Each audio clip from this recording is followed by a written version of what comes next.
Good afternoon.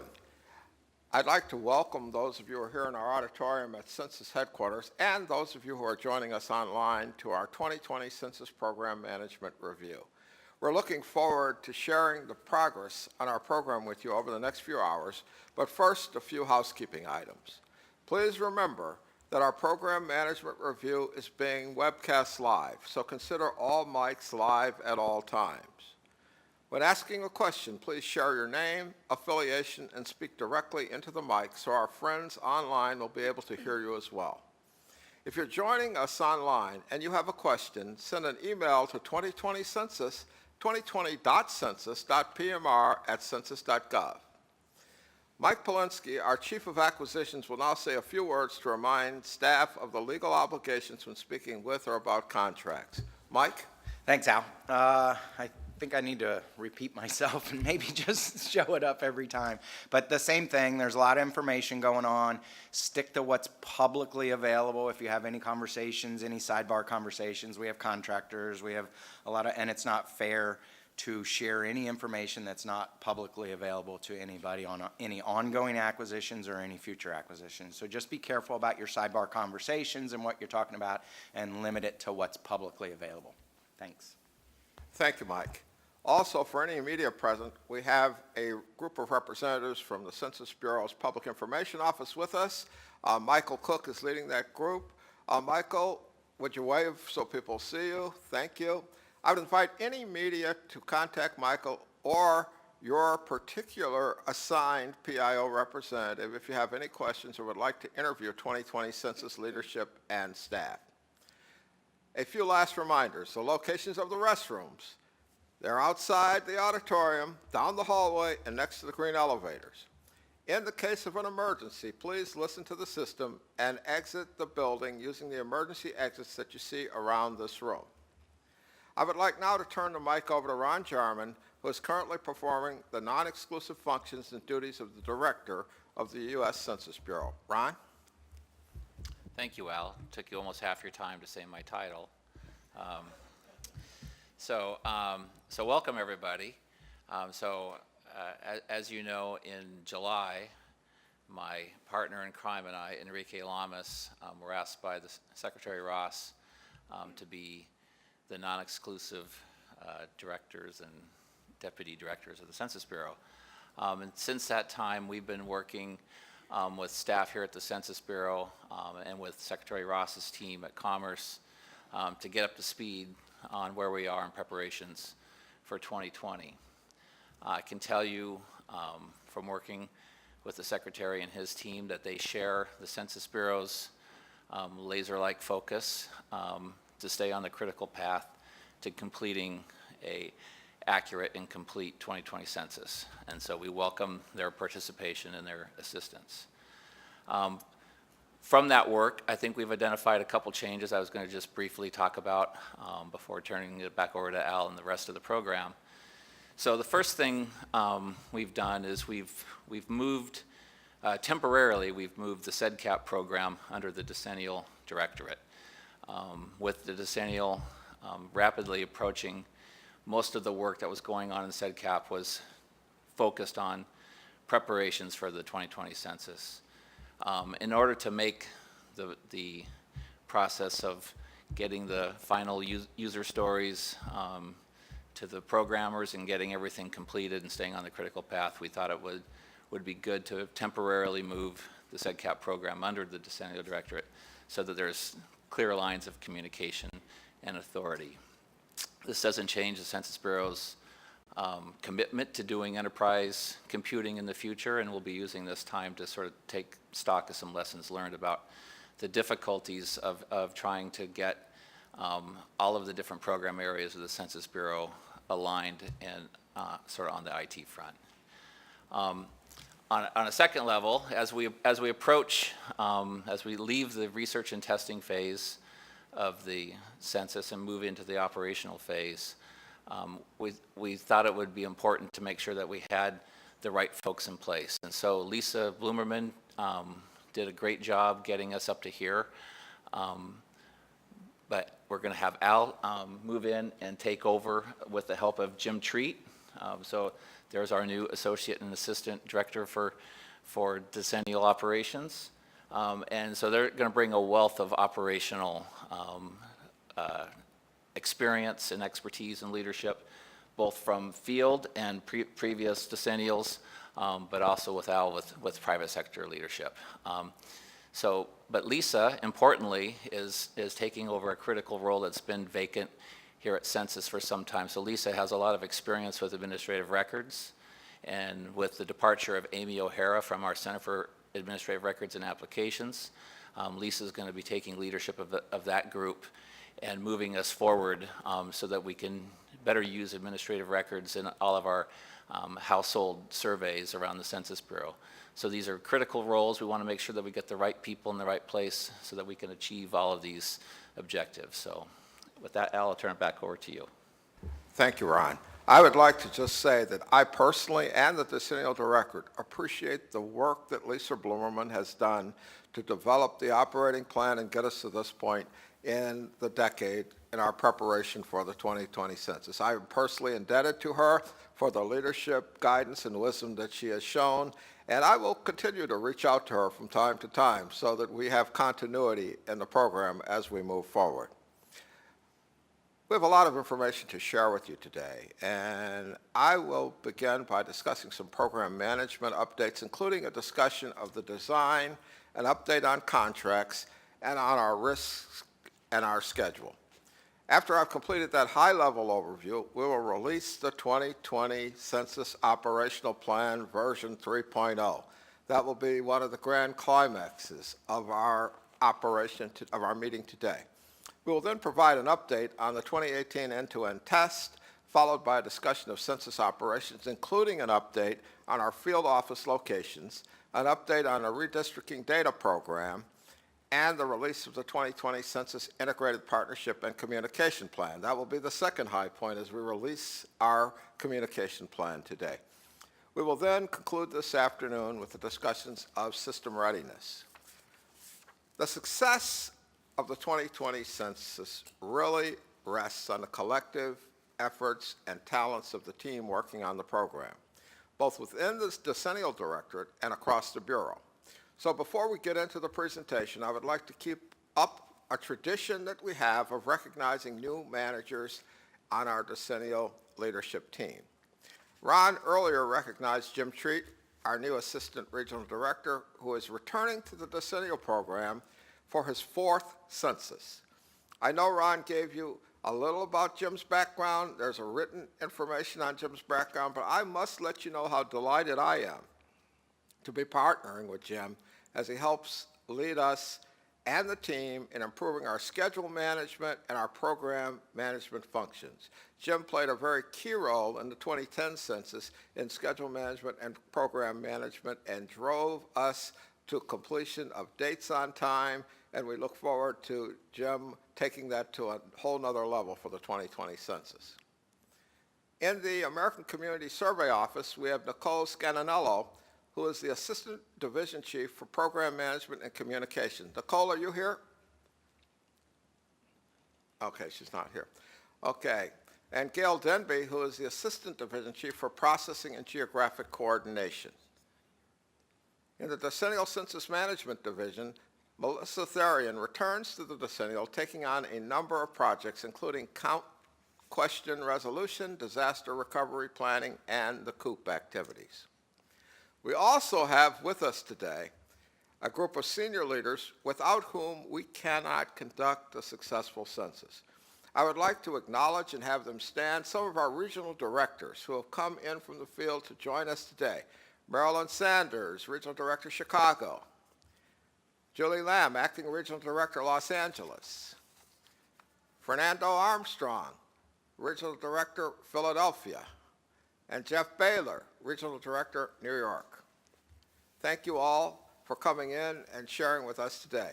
I came from field, so those are all partners of mine when I was in field. Thank you very much. Now let's turn to some program management updates. I would now like to update you on where we are in terms of program funding. As you are likely aware, the government is currently under a continuing resolution through December 8, 2017, which means that in general, spending is capped at 2017 funding levels. However, the 2020 census program received an anomaly provision in the CR, which allows the program to spend at a faster rate during the CR than the 2017 rate of operations. This anomaly was granted to enable the program to stay on course for the 2018 end-to-end census test peak operation and to make key purchases to enable us to build out the 2020 census field infrastructure. To be clear, this anomaly does not provide the program with additional funding, nor does it provide any assurance of future additional funding increases in a final 2018 appropriation. So while we absolutely will take advantage of this unique provision to ensure that we remain on the critical path to the 2020 census, we will still remain judicious in our spending in the first quarter. In May, when Secretary of Commerce Wilbur Ross testified before Congress, he indicated that he would put together a task force consisting of staff from the Office of the Secretary, from the Office of Management and Budget, and outside consultants with a great deal of census experience to assess the true costs and develop the operations and to execute the 2020 census. The Secretary's team developed an independent cost estimate and assisted the Census Bureau with updating our life cycle cost estimate and the requirements for the year 2018. Working closely with his team, Census Bureau staff developed a plan to allow the 2020 census program to remain on its critical path and strengthen project management and control. That plan does not add scope or new projects to the program. You may have seen Secretary of Commerce Wilbur Ross' testimony before the House Committee on Oversight and Government Reform on October 13th. He testified about the life cycle costs of the 2020 census and requirements for the year 2018. His testimony on the life cycle cost estimate included a $187 million request for our fiscal 2018 budget adjustment, in addition to the $800 million originally recommended in the President's budget. Let me be very clear about the nature of this request. It covers essential critical path activities that have been repriced or rebaselined. We have not added scope to the activities designated for fiscal 18. This was not an opportunity for us to do that. This will allow us to invest in the appropriate level of program management for a program with the scope and complexity of the 2020 census. It is foundational to the success of all other components of the program, and we have agreed to address the findings we heard from the experts who have assessed the program and put tools in place, and we will add staff and partners to achieve the project management and program management goals that we need to be successful. This will allow us to invest in the level of effort that is required to re-engineer address canvassing the year before we start address canvassing for the 2020 census by continuing our work on in-office address canvassing. We completed the first pass of the nation, and we will continue to make updates for the constant flow of map and address updates. We will also be able to fully fund higher than estimated work required in the census questionnaire assistance area. This request was supported after baselining the contract to support the 2018 end-to-end census test and to support continued work required to stay on the critical path for the 2020 census. We will also be able to fund a number of increases required to fund replanning activities for field operations, including group quarters, update enumerate, update leave, and non-response follow-up. Group quarters UE and UL are in the replanning process to revert to predominantly paper-based operations. These are tried and true methods, and so we have confidence that these operations will yield high-quality results. But we do not require resources to update the planning of these operations in systems. These will be updating the overall way we will be executing these operations. We also requested funds in this fiscal year to fund a contracted effort to support fingerprinting temporary employees. This was not included in the initial fiscal 2018 estimate. It was planned for later in the decade, but to mitigate the risk associated with delaying this contract, we're requesting these funds this fiscal year. We also fund the replanning of the post-enumeration survey. Post-enumeration survey is essentially building an independent survey from the ground up. We can do that, but it takes our subject matter experts some time to have it ready for 2020. We must begin in fiscal 2018. Finally, in the technical integration contract and other integration operations and contracts, the Census Bureau has worked to fully rebaseline the technical directives in the contract, which indicated that a higher level of effort is needed to fully support all development and integration for the 2020 census and to deploy the activities required in the contract to support the 2018 end-to-end census task. As Secretary Ross testified, the life cycle cost estimate for the 2020 census has been updated to $15.6 billion, which is in line with an independent cost estimate performed by the expert cost estimators from the Department of Commerce. This estimate is $3.3 billion above the previous program office estimate for a redesigned 2020 census in October of 2015, but remains $1.9 billion below the estimated cost of repeating the design of the 2010 census in the 2020 census timeframe. Said in another way, the new estimate is about $107 per housing unit, less than the $120 per housing unit that we estimated if we repeated the design of the 2010 census in 2020. But it is more than the $91 per housing unit we experienced in actual dollars in the 2010 census. I mentioned this earlier, but in less detail. In Secretary Ross's testimony, he described how we got to this revised cost estimate following a process that kicked off in the spring at his direction to review the 2020 census program and our costs and to ensure that we were set up to execute a complete and accurate 2020 census. I want to take this time to stop and express our appreciation to Secretary Ross for his total concern and involvement in ensuring that the census is accurate and complete and we have a high-quality census in 2020. His involvement involved setting up this team of certified cost estimators, getting program management experts from the private sector and former 2020 census officials. It was a very productive and collaborative process that included the development of an independent cost estimate and reconciliation with the Census Bureau's estimate. We are implementing the team's recommendations now, which will only serve to strengthen the program and help us ensure we meet Secretary Ross's goal of having a truly successful 2020 census. We are now working to implement corrective actions recommended by the review team and continuing to work with the team to further refine program management efforts. We'll be updating the life cycle cost estimate regularly as we continue to make refinements and bring in the results of the 2018 end-to-end census test. We will be using the estimate as an active management tool in decision making. And additionally, we'll be releasing the full details of the life cycle cost estimate later this fall. We are now 886 days from Census Day in 2020, and we're on a track for a successful census. I'd like to spend the next few minutes with some big picture updates of where we are. At a high-level view, this slide presents a summary picture of the activities we have planned to get us to the 2018 end-to-end census test and on to the 2020 census. This afternoon, we'll be focusing much of our discussion on a testing update, a deep dive into 4 operations, our systems readiness, but before that, the next few slides will highlight a few items related to the overall program.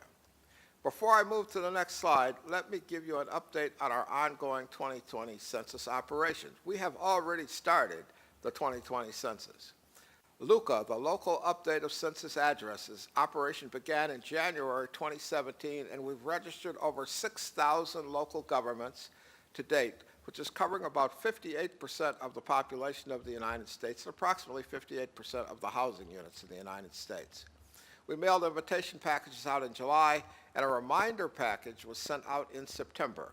The deadline for registering on LUCA is December 15th, though we will be extending the deadline through January for governments within some of the disaster areas. This slide represents the status of major contracts for the 2020 census. Those in the green are contracts that have been awarded, and those in the beige are contracts that we are looking to award moving forward. We're currently working on the following contracts: fingerprinting and badging.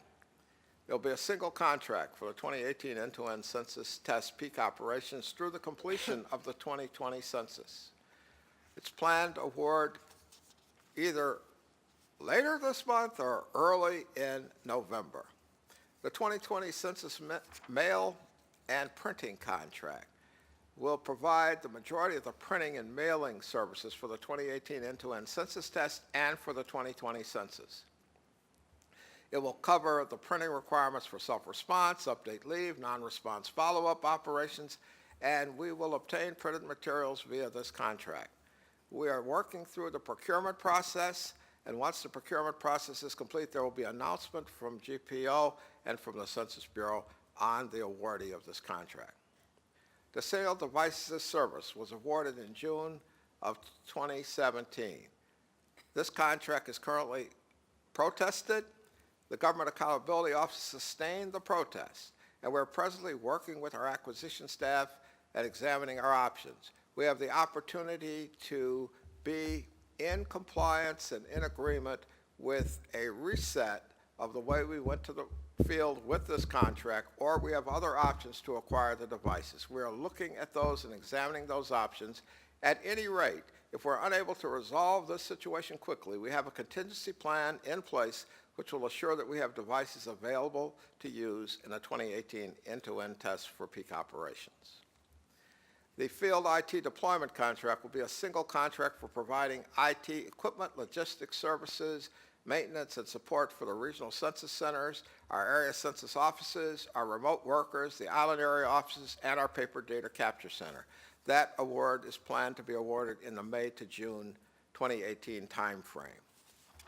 The Decennial Service Center, we are investigating the acquisition strategy on how best to provide 2020 Census Help Desk services. On this slide, I just want to remind you that we're continuing to maintain and manage both program and project level risk registers. The framework for both remains unchanged, and we continue to monitor and update as necessary. What you see here is just a sampling of some of our key risks for the 2020 census and our program level risk register matrix. 3 program red risks involve: 1, the ability to use administrative records and third-party data as planned being affected by external factors; the public's perception of the Census Bureau's ability to safeguard the response data and how that affects response rates for the 2020 census; and 3rd, cyber security incidents such as data breaches and denial of service attacks. Among the issues that we've identified as issues is one relating to natural disasters. First, I want to express our concern for the people who have been impacted by Hurricanes Harvey, Irma, and Maria. Our first priority is the safety, essential needs, and critical health issues to those people whose lives have been disrupted by these events. The Census Bureau has a number of people from headquarters and from our field directorate who are presently working with FEMA to assist in the recovery efforts. For example, our whole Puerto Rican staff is currently working with FEMA to help rebuild infrastructure and provide essential services to the people of Puerto Rico. We have field representatives who are performing functions as housing inspectors working with FEMA out in some of the impacted areas. The impact, though, of these natural disasters causes us to look at the issues, both immediate and long-term, around data collection in the areas impacted by these events. Field representatives, respondents, the housing inventory, and businesses are all impacted by the storm, and this creates a variety of data collection challenges. 2020 impacts. Example, we are currently looking to obtain office space for our early ACOs in 4 locations in the impacted area: Gainesville, Florida, Miami, North Miami, Orange County, and Houston West. Offices are scheduled to be open in February, but the storm increases the risk of our not being able to obtain this office space by our scheduled dates. We are looking and working very closely with GSA to look both within our target areas and in adjacent areas to our target locations for potential space. Field infrastructure. Census has reached out to GSA to determine the impact of the hurricane on our Puerto Rico offices. Per GSA Region 2, we need to indefinitely suspend all activity in Puerto Rico at this time. In LUCA, we're continuing to proceed with our reminder mailing package to the highest elected officials in Texas and Florida, going out this week and next week, but we're pulling the reminders going to Puerto Rico. Our master address file and our Census in-office address canvassing operation is impacted. Natural disasters are an identified trigger that results in a review of the census blocks in the interactive review phase. Our geography division will monitor imagery and recovery efforts and will confer with the U.S. Postal Service officials regarding mail delivery and will continue to analyze the data in the delivery sequence file of the U.S. Post Office. Additionally, since our last PMR, 2 program risks have been closed. Acquisition lead time. The time frame has passed and the majority of contracts supporting the 2020 census have been awarded. Concerns regarding contract delays are now included in the new risk 2020 census contract support. The contract management risk is closed. With the decennial contract execution office currently in place, acquisition procedures are being followed, including a review process to ensure all procurements are assisting the program meet its goals and are baselined for their costs. One program issue was closed, modifications to the 2020 census baseline design. The revised version of the 2020 census operational plan was completed 9/29/17 and is being made public at this PMR today. And that revised version contains the new baseline design for the 2020 census.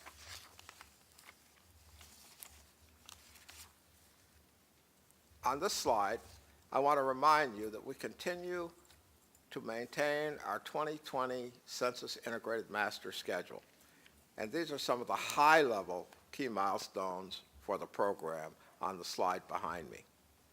With that, I can pause for a few minutes now to take questions. I will remind you, if you have a question, please state your name and your affiliation with your question. Thank you. Any questions?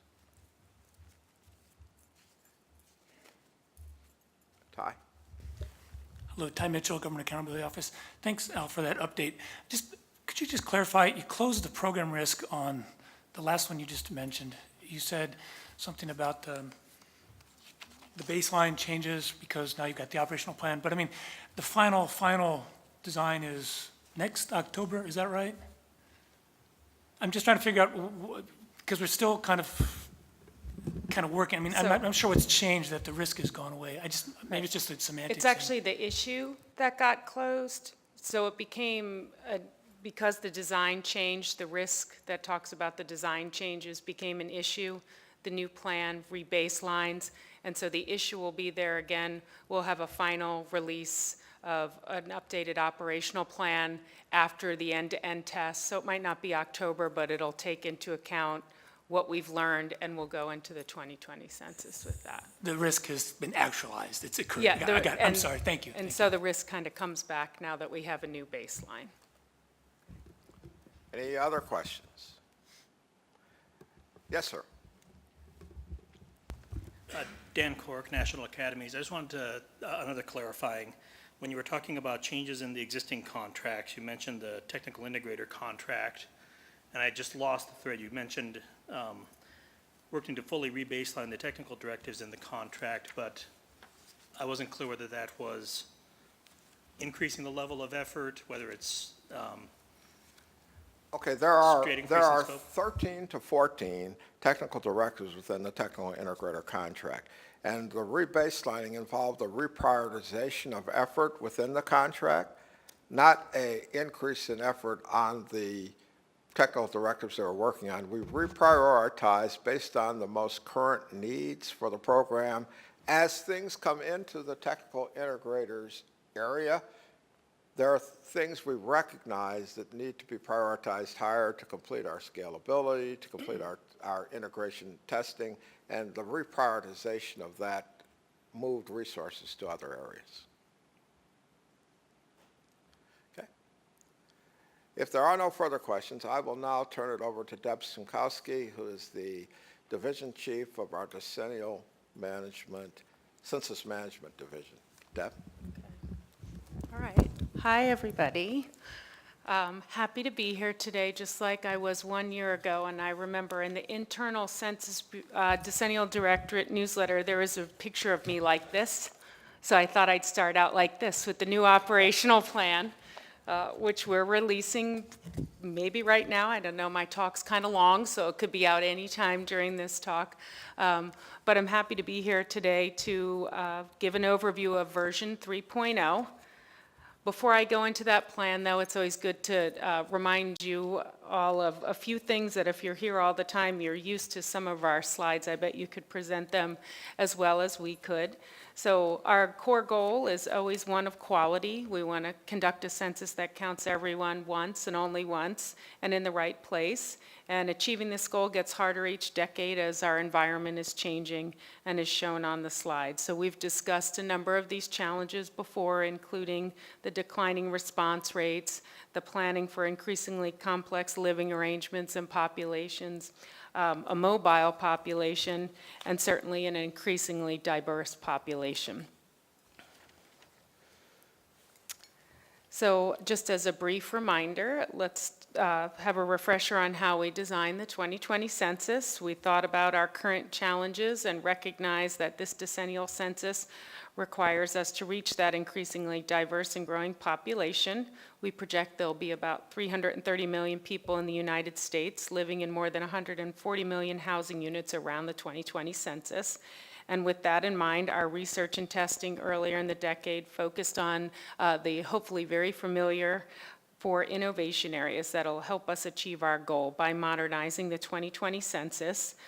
Those 4, beginning with re-engineering address canvassing, where we're changing the way we build our address list, optimizing self-response, making it quick, easy, and safe for everybody to respond online, utilizing administrative records and third-party data, where we're using government and third-party data to help us streamline operations, and last but never least, re-engineering field operations, using our technology to be more efficient.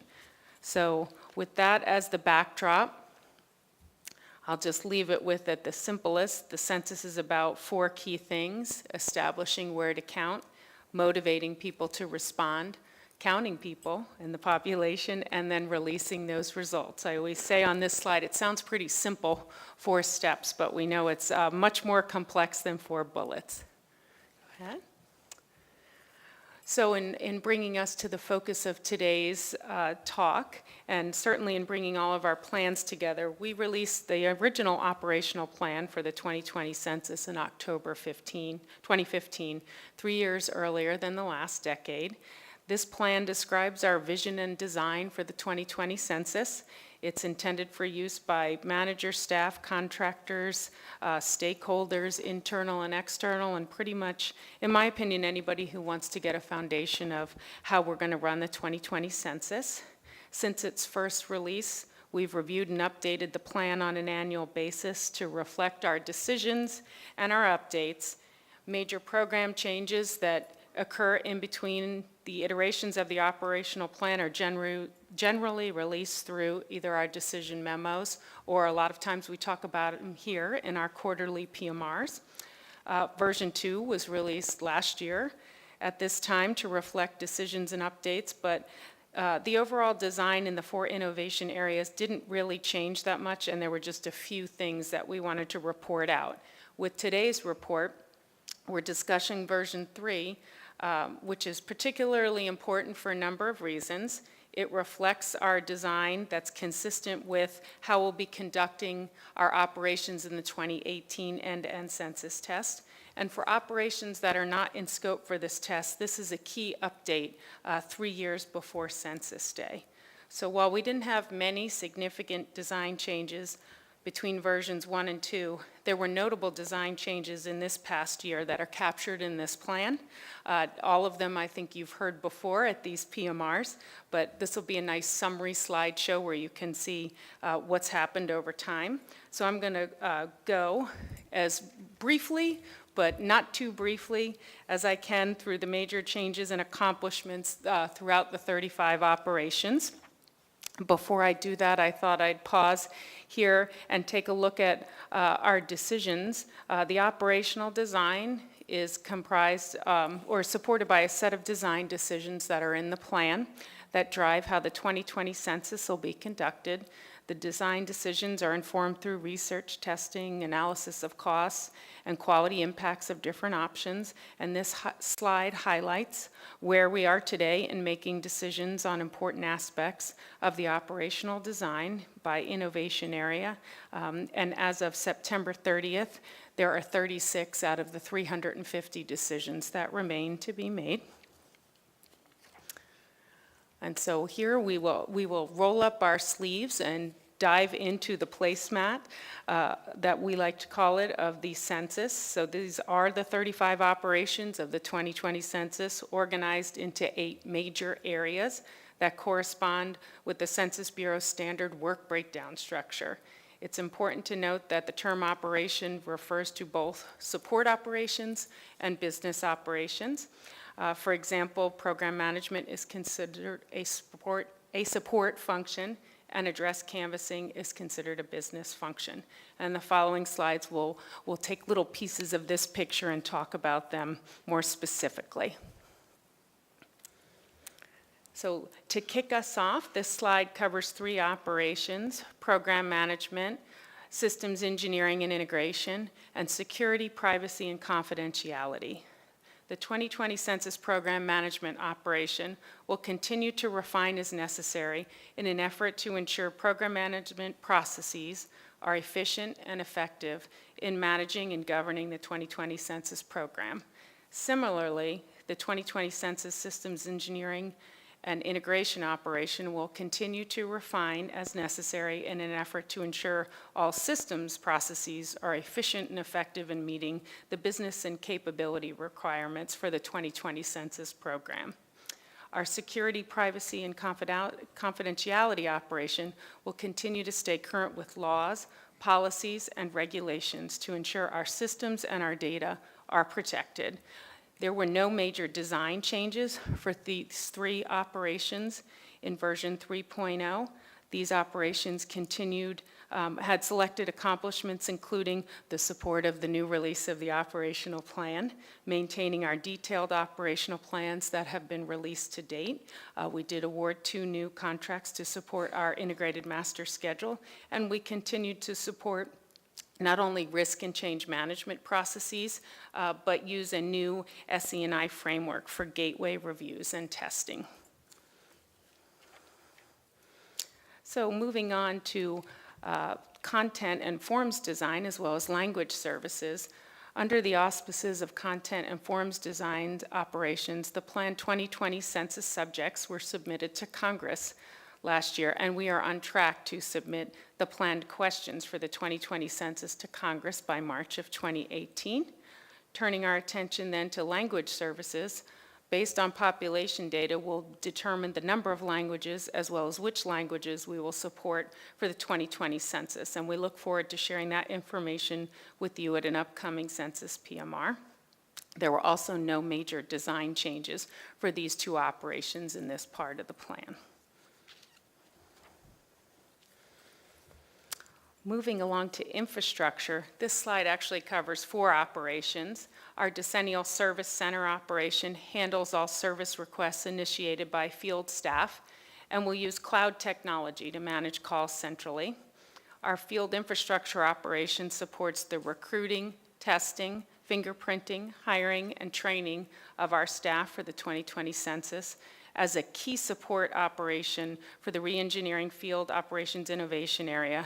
This operation will use technology such as our online recruitment and assessment tool to recruit and test applicants electronically and utilize automated training. a key component of staff training for the 2020 census. The decennial logistics management operation will support the acquisition of space and leasing of our regional census centers, our area census offices, and the Puerto Rico office.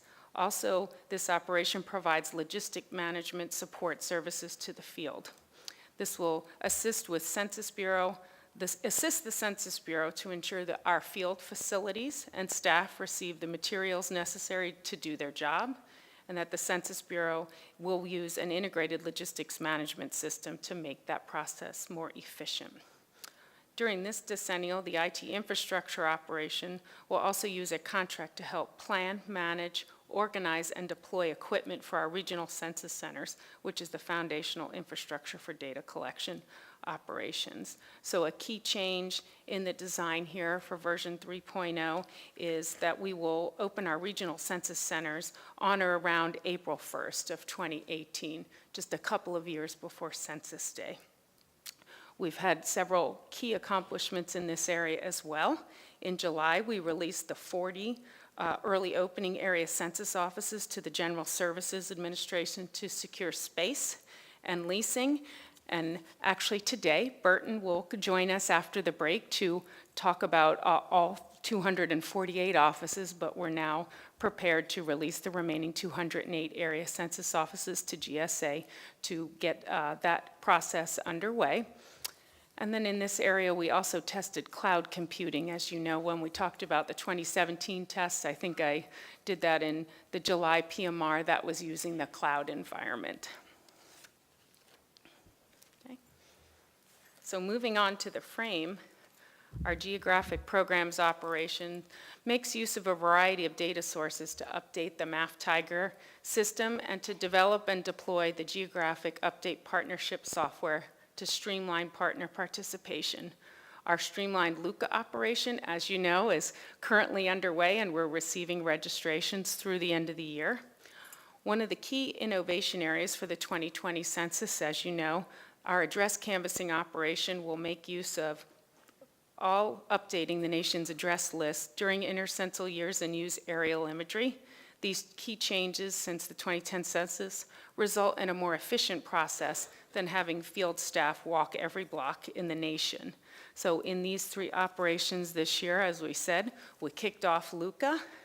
We mailed over 39,000 elected officials their invitation packages over the summer. Our address canvassing operation was tested not only last fall in the address canvassing test, but Ian will also talk about the test we just finished as part of our 2018 end-to-end census test. And during that test, we also added in quality control components to our listing and mapping application. So more to come on that in just a few minutes. Moving on to response data. Our forms printing and distribution operation has been tested in prior censuses and has matured as an operation.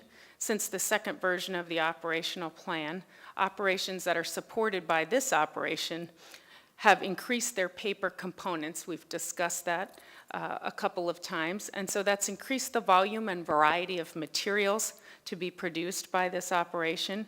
We're working through, as Al noted, our procurement processes there, and once that's complete, we'll make an announcement jointly with the government, with GPO.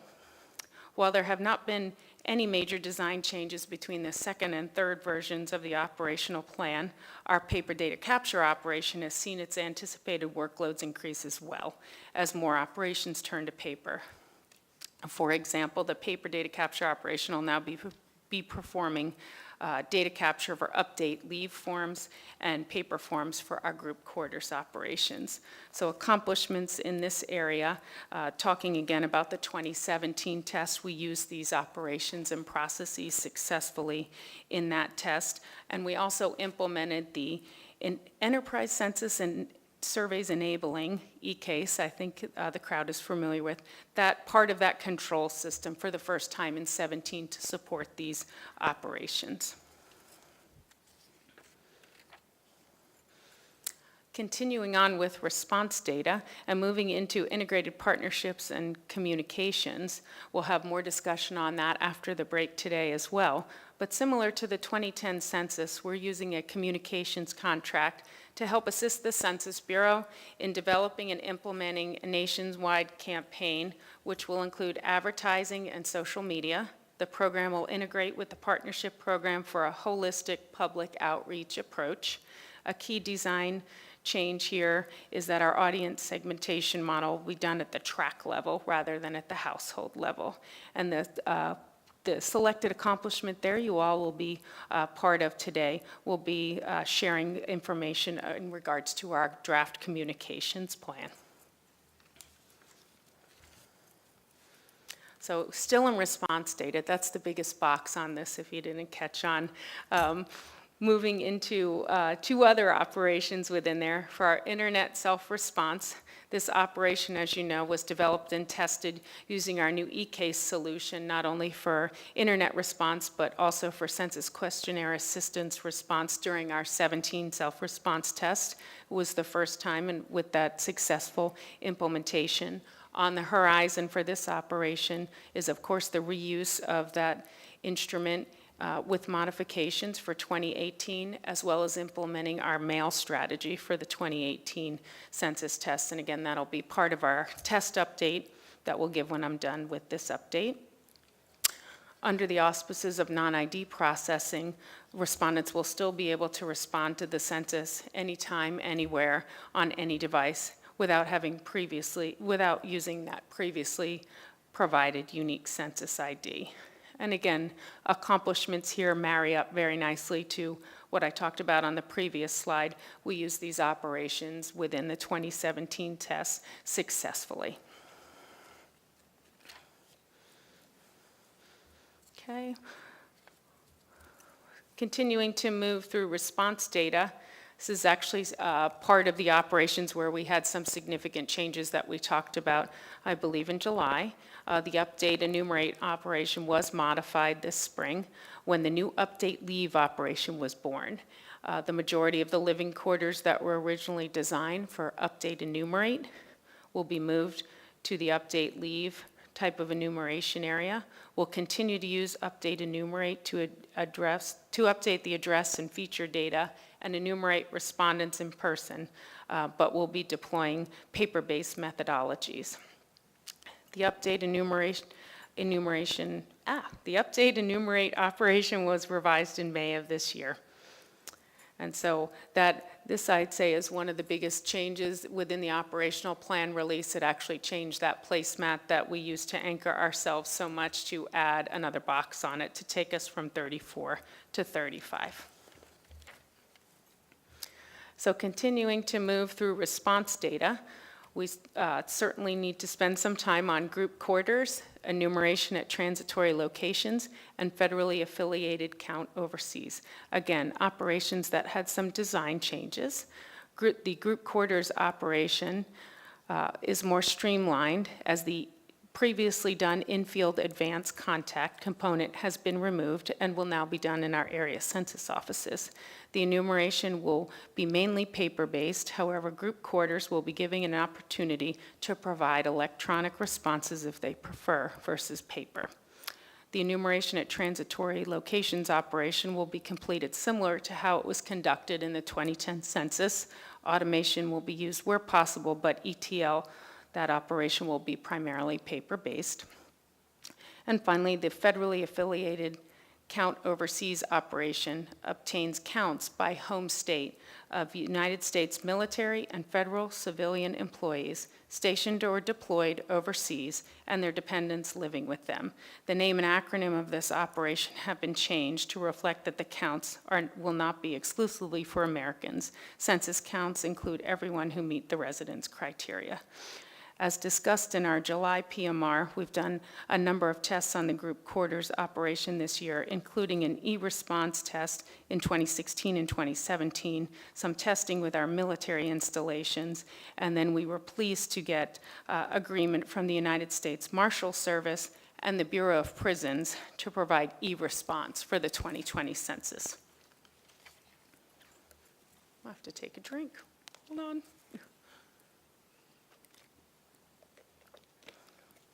For our census questionnaire assistance operation, we will provide respondents an opportunity to complete their census interview via the telephone, and it will provide outbound support during NRFU re-interview and coverage improvement.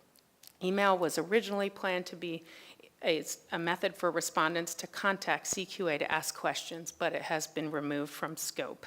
Again, selected accomplishments here marry up nice with the other self-response components. We tested our new census questionnaire assistance solution using the internet self-response for inbound calls in the 2017 census test. I think this is rounding out, nope. That response box is big. So moving on to a significant part of response data, the non-response follow-up operation determines or resolves the housing unit status of all addresses included in its workload and enumerates housing units that are determined to have a status of occupied. The NRFU operation will leverage the use of administrative records to reduce its workload and will leverage a re-engineered field data collection structure to manage the operation and to automate to collect census responses. The NRFU operational design differs from the original design as a result of the decision to incorporate the update leave operation as the 35th operation in the design. And with that decision, the non-response follow-up workload will include the non-responding households in update leave. The non-response follow-up operation also includes coverage improvement. The goal of coverage improvement is to resolve erroneous enumerations where people were counted in the wrong place or counted more than once, and omissions when people were missed from all census enumeration operations.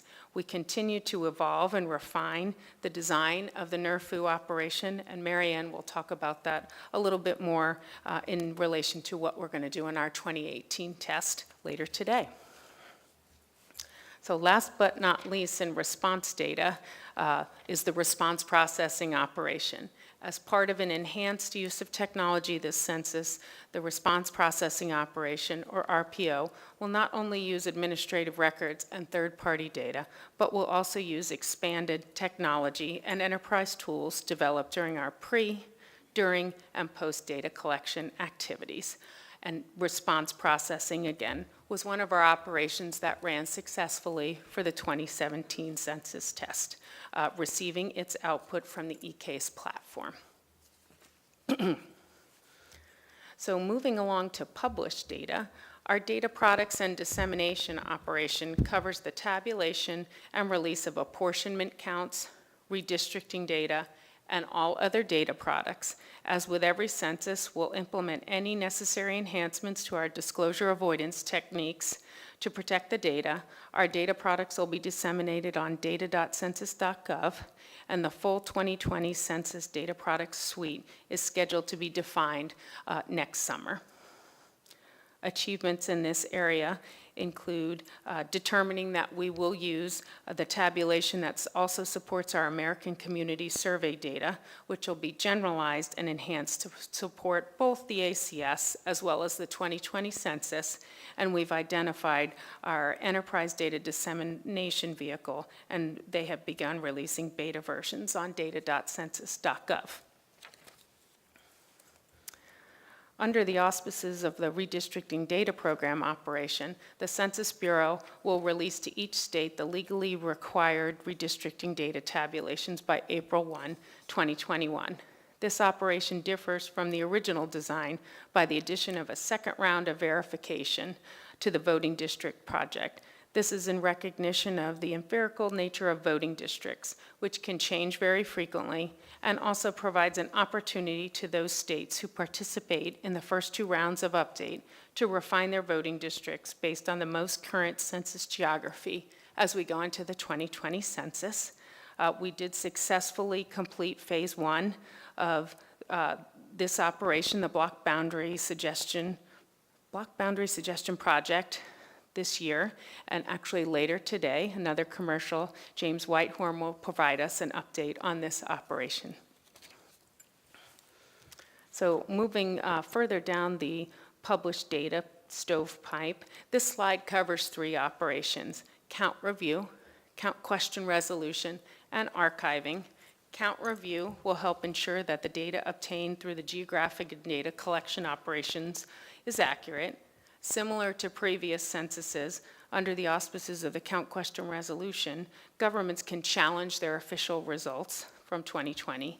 And additionally, similar to 2010, the archiving operation will plan and coordinate the storage of the appropriately defined 2020 census materials and data and transfer to the National Archives and Records Administration as well as our National Processing Center. These operations had no changes this go around, although a couple of them, CQR as well as Count Review, just recently began their planning, and we've had ongoing meetings this year with NARA so we could determine the schedule and the plans for archiving our materials. So what I think is a fun part of the census that we don't talk about a lot is actually the census of island areas, where we're going to enumerate all residents of American Samoa, the Commonwealth of the Northern Mariana Islands, Guam, and the U.S. Virgin Islands. The island area censuses will be a paper-based operation using paper questionnaires, paper address registers, and paper maps. Field enumerators will list addresses using paper address registers and paper maps, using the same procedures used in remote Alaska or update enumerate. Enumerators will conduct interviews with household members who are at home or leave paper questionnaires for the household to self-response.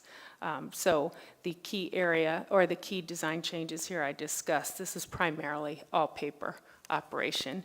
And just a little asterisk here, we don't include Puerto Rico as an island. We count Puerto Rico as one of the states in terms of operational procedures. So moving along to our test and evaluation bar, this slide covers the 3 operations related to the post-enumeration survey. The coverage measurement design and estimation operation develops the survey design and sample for the post-enumeration survey of the 2020 census and produces estimates of census coverage based on PES. The coverage measurement matching operation identifies matches, non-matches, and discrepancies between the 2020 census and the post-enumeration survey for both housing units and people in the same areas. Both computer and clerical components of matching are conducted. The coverage measurement field operation collects person and housing unit information independent from the 2020 census operations for the sample of housing units in the PES to help understand census coverage and to detect erroneous enumerations. Selected accomplishments here include working on alternative solutions to support our PES.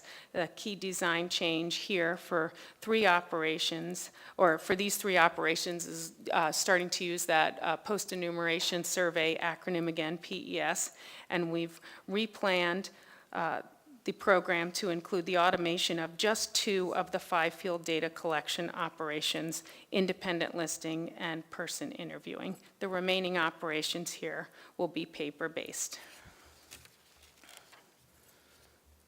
Well, last and never least is the 35th operation, evaluations and experiments. Under the auspices of this operation, the Census Bureau will develop and implement formal assessments and evaluations of various operations for the 2020 census program. The evaluation and experiments operation will also formulate and execute an experimentation program to support early planning and inform the transition and design of the 2030 census. There are not significant design changes here from the original operational design, and we did start to develop selected 2018 end-to-end test operational study plans or operational assessments this year in this area. So today you've heard about the 2020 operational design and the 35 operations required to execute the census. At a high level, this is how we'll conduct the census. We'll establish where to count by identifying all the addresses where people live, motivating people to respond by conducting a nationwide communications and partnership program. We'll count the population by collecting data from all households, including group and unique living arrangements, and we'll release the census results by processing and providing census data. This design reflects a flexible approach that takes advantage of new technology, utilizes data sources, and introduces new technologies. And before I breathe and take questions, I wanted to take a moment here to thank not only my team, but the many other folks across the Census Bureau that contributed to the version 3 of the operational plan. There's 35 operations, and there's easily 35 people who have some amount of input into those 35 operations. Although we discuss this all year long and make revisions and tweaks based on testing, ideas, constraints, it takes a special group of people to issue a revision, both on time and most of the time with a smile on their face. So I wanted to thank everybody who's either here, who is watching. I appreciate it. We couldn't do it without you.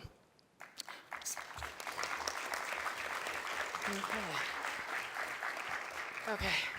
So somebody can ask a long question while I take a long drink of water.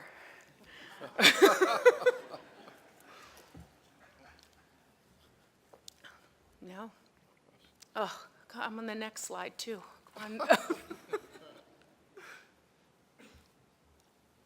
Oh, I think we can pause, or we can get right into the 18 tests. A lot of what I talked about is actually reflected there. Should we do that? Okay. Guys, give me a break. Okay. So while the operational plan is certainly very important, I want to remind everybody as we get into the 18 end-to-end census test presentation, certainly this is our last major field test. And as we go into that test, we like to remind ourselves about why we conduct these tests. We know that the conduct of the decennial census has a lot of moving parts, and it's a major undertaking. And as we plan the operational design, you've heard me mention tried and true procedures. You've heard me mention new methods, new procedures, new systems, new solutions, all these things that we're leveraging that include new technologies and considering methodological innovations and the changing world around us. We love when the tests run smoothly, but we do expect to learn from the tests, and we like to use this opportunity too to share some of those learnings with you. We discover what aspects of our solutions work well and what things don't work as well as we'd like. We uncover the expected and the unexpected, and we like to leverage the environment in the tests to explore things of the operational design that we know might require refinement or might not make the final design. And so we like to take advantage of being in this test environment to learn so we can refine this next iteration of the plan as we look ahead to the big deal in 2020. So today we're going to share experiences and outcomes from the address canvassing component of the test that wrapped up earlier this month, and then we're also going to do the look ahead for the peak operations.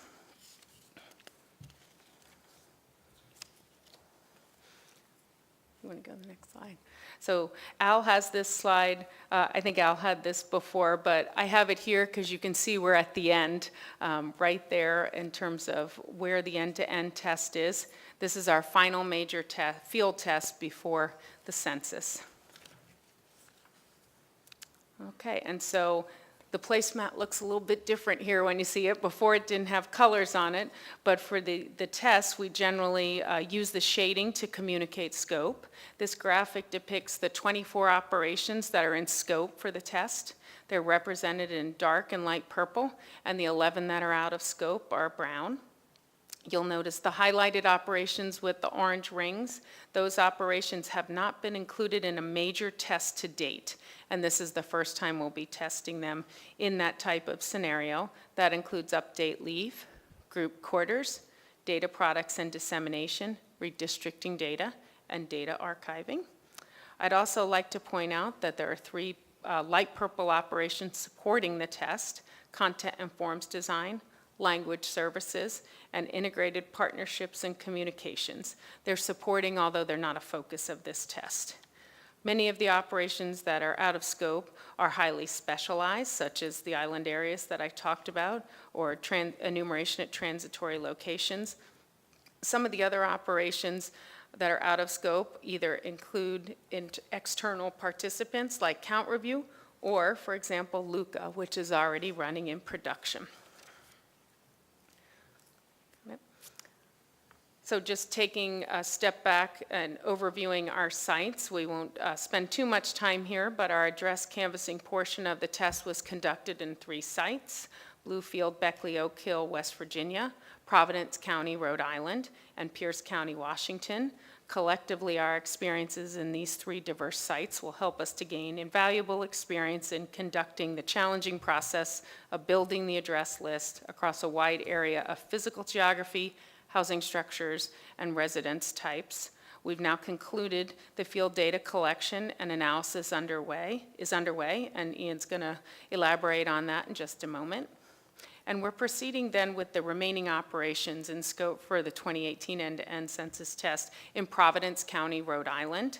Peak operations will commence in March, and this is consistent. This plan for the sites is consistent with the President's 2018 budget. Marianne is going to go into much more detail on the peak operations in just a second. So just as a segue here between Ian and myself, as we've shown in previous PMRs, here are the key milestones for the test. We're happy to check off the infield address canvassing line in terms of the schedule. Our self-response components will be available, as you can see, from March 16, 2018 through August 31, 2018 to close out paper data capture. And that includes internet self-response, census questionnaire assistance, and paper data capture. Our non-response follow-up operation will run from May 9th through July 31st. And then calling out here, a notable change from past presentations is the timing of the group quarters operation. Recently, we reached a decision to adjust the timing of the group quarters data collection. The advanced contact will occur June 18th through July 10th, and the group quarters enumeration will be conducted July 25th to August 24th. And we are still on track to publish the prototype data and geographic products by April 1, 2019, which is actually the end of the end-to-end test. And I think with that, I'm going to pass the baton to someone else, to Ian. Good afternoon. My name is Ian Hull, and I'm from the Decennial Census Management Division. During my presentation this afternoon, I will first provide a brief status update of the entire address canvassing program, and then I will spend the majority of the time discussing the in-field testing that we just completed as part of the 2018 end-to-end census test. Developing a full and complete frame is critical to the overall success of the census. As a brief overview, the re-engineered address canvassing approach for the 2020 census is one of the key innovation areas. Address canvassing is comprised of both an in-office component and an in-field listing component. It's important to note, all blocks will be canvassed in 2020. However, due to the addition of our multi-year in-office address canvassing process, we expect to only need to canvass approximately 30% of the blocks in person this census versus the nearly 100% of the blocks completed in person during the 2010 census. The in-office address canvassing operation is a continuous process of monitoring the residential and non-residential landscape to measure, assess, and ensure the completeness and accuracy of the master address file and associated attributes and geospatial data. While we have developed a robust in-office address canvassing process, some areas of the country, including those with growth and decline in the number of housing units, or those areas where we do not have adequate source data or imagery, still require the in-field address canvassing. The testing completed earlier this summer in the 3 test sites centered around this in-field testing. First, to provide some updates, in-office address canvassing. As Al stated earlier, Interactive Review completed its first pass of the nation earlier this summer. Interactive Review is one component of in-office address canvassing. During Interactive Review, analysts use a variety of information to review, assess, and mark areas of change or deficiency in each block, or identify blocks as stable and complete. Execution of Interactive Review began in September 2015, and we completed the entire nation, or 11.15 million blocks, on June 8th of this summer. To jump ahead a little bit, work has not stopped for in-office address canvassing. Since our first pass, we have been working to improve various efforts of our in-office address canvassing operation. First is the development of triggers. Triggers will identify blocks that need to be reviewed again for change. For example, we may receive information from the delivery sequence file delivered from the Postal Service indicating change. This change will trigger an originally passive block back into interactive review for subsequent review. We will then determine if the Math Tiger databases reflect the change indicated by the delivery sequence file and determine if changes are necessary. At the same time, we may trigger an active block back into interactive review when new information is received. This also may allow us to convert an active block into being a passive block. We will use multiple sources for our triggers, including partnership files, postal information, and new imagery. Thus far, 3.5 million blocks have been triggered into a subsequent interactive review. Development and implementation of our ungeocoded resolution has also recently occurred. Currently, there are 2.8 million ungeocoded records in our universe. These records failed geocoding, and we must assign them a census block. Without this census block information, these ungeocoded cases will be excluded from the frame. We started this component of in-office address canvassing in April of 2017. Thus far, we have geocoded 384,000 cases. And of the addresses we have worked, we have been able to geocode approximately 78% of the records, which is a great success, having an immediate effect on increasing the frame quality. We have also started the in-office address canvassing component for group quarters. This began approximately 1 month ago, September 18th. This includes work on both group quarters and transitory locations. There are currently approximately 215,000 group quarters and transitory locations in the in-office address canvassing workload. Clerks at our National Processing Center are conducting research and helping to add, improve, and change elements of the identified transitory locations and group quarters, conducting internet research using imagery, and then finally calling the individual transitory locations and group quarters, confirming type and contact information. This operation, in essence, is helping to improve and streamline the group quarters validation process from 2010. Our ultimate goal is to limit in-field address canvassing needs for group quarters and transitory locations, and also helping future transitory location and group quarter operations in support of 2020. Now we'll shift to discuss the 2018 end-to-end census tests address canvassing operation. Prior census tests have focused on target research and evaluation. However, the 2018 end-to-end census test focused on the overall integration of systems and operations. This was our final opportunity to test the listing capabilities and the systems required for in-field address canvassing. We have completed multiple tests over the past decade, but this was the culmination of extensive work and refinement, and we are pleased at reaching this milestone. Again, these are the capabilities and systems we will deploy for 2020. This test included a new independent quality control operation. Our past test did not include this independent quality control functionality. We were eager to deploy this vigorous process to help us ensure overall listing quality during in-field address canvassing work. Our sampling system, SMARCS, selected quality control cases. There were 2 types of blocks selected for quality control. First were blocks that exhibited specific targeted characteristics, such as numerous delete actions. In addition, we selected a random sample of production blocks to be selected into quality control. One sub-objective of this test was to evaluate the effectiveness and overall size of our sampling protocol.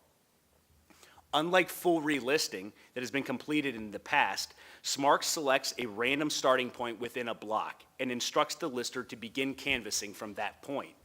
Based on immediate feedback, Lima is able to determine overall quality from the production listing. This does not necessarily require the lister to complete the entire block.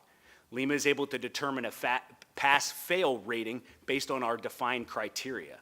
If passed, the quality control lister is instructed to continue on to the next sampled block. Only if a block fails quality control analysis is the quality control lister instructed to fully re-canvass that specific block. Finally, this test also helped us to validate the process of determining which blocks need to be included in the in-field workload for 2020. In other words, our in-office address canvassing process is correctly identifying the blocks requiring the more intensive field canvassing process. From a methodology perspective, we conducted the address canvassing test in 3 locations. We also implemented the independent quality control functionality that I just described. The methodology used to determine the workload for the test mirrored the criteria that we will use in determining the 2020 workload. There are 2 primary types of blocks that are sent for in-field address canvassing. First, blocks reviewed during our in-office address canvassing process determined to be active, such as those that have had new development, are sent to in-field address canvassing. Second, data or imagery Second, we send blocks that we do not have adequate imagery information or data to make a determination on whether the block has had growth or decline. Often we do not have that information due to imagery concerns. It is important to note we will also include blocks originally resolved by our active block resolution process. Active block resolution was one of the many components of our in-office address canvassing process. Active block resolution was suspended at the beginning of this calendar year, and active block resolution will no longer be used in support of the 2020 census. In order to mirror the blocks being sent to the field in 2020, blocks that were originally resolved in the 3 test sites through active block resolution were sent to the field. This inclusion will help us prepare for what we expect to be sent in 2020. To deploy the test, we use an enhanced version of our listing and mapping application called Lima. This is a Census-developed application used in other Census programs. Since January, our developers have added the quality control functionality that I have been discussing today. The test will also serve as our first opportunity to integrate with other 2020 systems, such as the e-case control system and our time and expense applications. We deployed the automated training approach that will be used in 2020, which is a multimodal approach using classroom training, self-paced online training from home, and field exercises. This slide presents the high-level milestones of the operation. The operation began on schedule August 28th, with quality control activities commencing 1 week later. The operation was short. It just lasted over 5.5 weeks. All field operations concluded at the beginning of October. We have shown this slide in the past, and I've included it here for your reference. The address canvassing test was completed in 3 locations. Once again, Pierce County, Washington, Providence County, Rhode Island, and the Bluefield-Beckley-Oak Hill area of West Virginia. This chart also outlines the number of housing units in each of the 3 test sites and the original number of anticipated housing units that were canvassed in the field during this test. This slide presents the total number of basic collection units or blocks worked during the operation, alongside the number of blocks sent for independent quality control review. The quality control component of the operation sampled 1,082 blocks into quality control review, representing approximately 13% of the production blocks that were worked. We will analyze the results from our sampling protocol in the coming weeks to determine the overall effectiveness of this sampling protocol. To complete the operation, we deployed approximately 325 production listers and 20 production supervisors. We deployed approximately 75 quality control listers and 8 quality control supervisors in support of the quality control operation. I'd now like to jump in and discuss some early successes and lessons learned from the test. First, we were able to integrate with our e-case operational control system. This was the first operation to integrate with the 2020 operational control system for 2020. We also successfully integrated with other decennial systems such as payroll and the optimizer. We also successfully implemented the independent quality control component. We were able to properly sample cases, we adjudicated production work in real time, and we were able to provide feedback when cases failed quality control. We are eager to further evaluate our quality control process, specifically focusing on the sampling and the thresholds for determining our pass and fail ratings. We also successfully implemented and used field management alerts.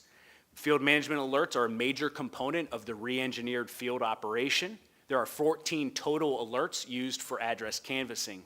10 of them come from our operational control system and include things such as alerts when blocks are not worked within 3 days of assignment or for employees that are not submitting timesheets. 4 of our alerts come from our optimizer, also known as Mojo, indicating potential for overcharge of miles or situations where an employee is indicating a high or low number of cases per hour compared to other employees in that site. We are also able to assign 7 large blocks during the first day of the operation. This has proven to be a stumbling block for us in the past. Some lessons learned. While our online management system functioned properly, we recognize there are some areas of the technical training that can be improved. We received feedback and will work to improve the training that will be deployed in 2020. Listing is a complicated process to teach, and we will continue to explore ways of improving that training. We encountered connectivity problems in our West Virginia test site during the operation. The ability for some of our listers to complete the self-paced online training was hampered by these connectivity issues.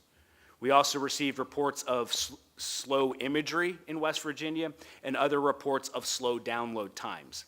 It is important to note we specifically selected the West Virginia test site for this very reason.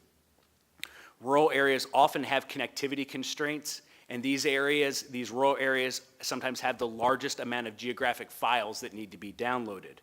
We wanted to examine how our systems would function in these areas with less connectivity. We'll continue to learn from this test to examine other types of contingencies that we may need to deploy. We also need to revisit some of the business rules surrounding optimization of assignments. In some cases, the optimization of assignments functioned extremely well, sending optimized cases based on employees' work availability. However, in some situations, cases far from where the staff lived were not being worked at the beginning of the operation. In other situations, listers were observed traveling long distances to complete work. Some of the blocks with large housing units were also not worked at the beginning of the operation. Many of these observed issues were exacerbated by the location of the staff we hired in 2 of the test sites. Based on observations, feedback, and data from the operation, we will work to improve some of the parameters used by the optimizer to make assignments. We will begin refining the business rules for address canvassing assignment optimization very shortly. And finally, one of the critical requirements of our technology solutions is the ability to work in a disconnected state. Our enumerators need to complete their work when not directly connected to Census systems. This is critical considering the diverse geographies we work in and some of the experiences we had in West Virginia. The disconnected state worked. Lima functioned as designed. However, we discovered some unintended problems during the operation. Listers may not transmit or connect for a long period of time. During that time, assignments may change. We had some instances where more than one lister worked a specific block in production and caused problems because of the lag of working in a disconnected state. These issues will require both an operational and a systems improvement, and we are already working to determine solutions to avoid this in Update Leave in 2018 and in 2019 when we conduct address canvassing for the 2020 census.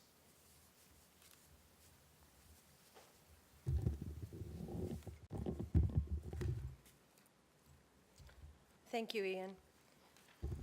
My name's Marian Chapin. I also work in the Decennial Census Management Division. We'll now move on to a discussion of the 2018 end-to-end census test peak operations. As seen earlier, this diagram depicts our operational placemat for the 2018 end-to-end census test. Over the next few slides, we'll focus our discussion on the data collection components associated with the 2018 end-to-end census test. And these include our self-response components, the group quarters operation, the update leave operation, and non-response follow-up. As Deb mentioned earlier, the peak data collection components will occur in the Providence County, Rhode Island site test, or site only. And also, since we discussed group quarters and update leave in detail in the July PMR, the presentation today will primarily focus on self-response and non-response follow-up. As just mentioned, In the 2018 end-to-end census test peak operations, there are 4 components. Self-response focuses on leveraging the internet to make it easy to respond. We will also offer paper and telephone response options and allow people to respond without a census-provided user ID. The group quarters data collection is targeted toward the enumeration of the population who live or stay in places such as college or university dormitories, skilled nursing facilities, prisons, jails, and other similar places. Group quarters are typically places where the people living or staying there receive some sort of service, and typically the residents of group quarters are unrelated. Update Leave is designed for areas where the Census Bureau has concerns about accurate mail delivery. Update Leave is conducted mostly in geographic areas where we have a higher incidence of non-city style addresses. During Update Leave, field staff will update the address list and our feature data and leave a questionnaire packet. People have the opportunity to provide their response by returning the paper questionnaire, submitting their responses online, or over the telephone. Any address in the Update Leave area that does not self-respond will be included in the non-response follow-up operation. Non-response follow-up is a data collection operation that will determine the status of all non-responding addresses. Is that address vacant? Does the address even exist? Or is it occupied? For all occupied addresses, we will collect the census response data. The non-response follow-up workload includes all non-responding addresses from our self-response data collection as well as for our Update Leave operation. You may recognize this slide from past PMRs. In fact, Deb showed it in the start of her operational plan presentation. This slide represents the Optimizing Self-Response innovation area. The goal of Optimizing Self-Response is to generate the largest possible self-response, which then reduces the number of households that require follow-up. The 2018 end-to-end census test will focus on the aspects that are highlighted by the orange boxes. So a tailored contact strategy, which we'll discuss in more detail in a few slides. Multiple modes and devices. Notices encouraging self-response. Online forms in multiple languages, and the opportunity to respond without a census-assigned user ID. To share some additional details about self-response, our objectives for the 2018 end-to-end census test include maximizing self-response through providing multiple response options and varied contact strategies. The more we increase our self-response rate, the more we reduce the need to conduct in-person non-response follow-up, which is much more expensive. And the 2018 end-to-end census test provides a final opportunity to validate the 2020 census contact strategy. With self-response, we will deploy a staggered mail contact strategy. We'll provide people with multiple response modes, internet, telephone, and paper. We'll allow respondents to submit their census responses without a unique census user ID, making it easier for people to respond anytime and anywhere. And we'll provide census questionnaire assistance for respondents who may have questions about the data that we're collecting, about the census in general, or any number of frequently asked questions, and we'll also provide the option for those callers to complete their interview over the telephone. Our self-response solution leverages the eCase Internet Self-Response application. It integrates with our census questionnaire assistance solution. It also leverages our eCase survey operational control system to control and manage our workload, and implements real-time non-ID processing. From a self-response perspective, by way of comparison, in the 2010 census, we offered one mode, paper. We printed 400 million questionnaires. Questionnaires were sent to one of 3 national processing centers for data capture and scanning, and all questionnaires had to be destroyed according to our Title 13 requirements. This decade, we're offering 3 modes. We're encouraging the nation to respond via the internet, and we'll also accept the responses provided over the telephone and responses submitted on the paper questionnaires. Now, let's talk a little bit about the self-response mail strategy that will be used in the 2018 end-to-end census test. Much like the 2017 census test, there will be two panels, Internet First and Internet Choice. Of the 271,000 housing units in the self-response sample, about 68% of those housing units will be in the Internet First panel, and about 32% will be in the Internet Choice panel. This is a reflection of the unique needs of the community. Our expectation for the 2020 census is an 80-20 split between Internet First and Internet Choice. The Internet First panel receives a letter encouraging respondents to go online to fill out their questionnaire as their first contact. New for the 2018 test, the Internet First panel features a staggered mailing across 3 cohorts. This is done to help minimize the spikes in the call volume to our census questionnaire assistance centers. It also helps our printers accomplish the challenging work associated with the conditional mailings, mailings 3 through 5, where they'll be getting the address file very close to the date by which the mail must be delivered. After the first 2 contacts, which are delivered to the entire panel, households who have not yet responded will receive up to 3 more reminders, with the 4th mailing including or containing a paper questionnaire. The Internet Choice panel for the 2018 end-to-end census test features a first contact that includes the paper questionnaire. A reminder letter is sent to the entire panel a few days later, followed again by 3 more reminders. The 4th contact will again include a paper questionnaire. We'll now move on to non-response follow-up. In conducting non-response follow-up in the 2018 end-to-end census test, we will use administrative records to inform and reduce the non-response follow-up workload. We will utilize a refined field operational component, including a re-engineered staffing structure and an operational control system that automates tasks once performed by humans. We will monitor the efficiency and effectiveness of the field staff structure and how the staff are able to manage the workload. And we will leverage the opportunity that the test affords us to look at the operational costs and the quality of the data we collect. The non-response follow-up methodology involves the use of administrative records and third-party data to assign a status and set the contact strategies for the non-responding addresses.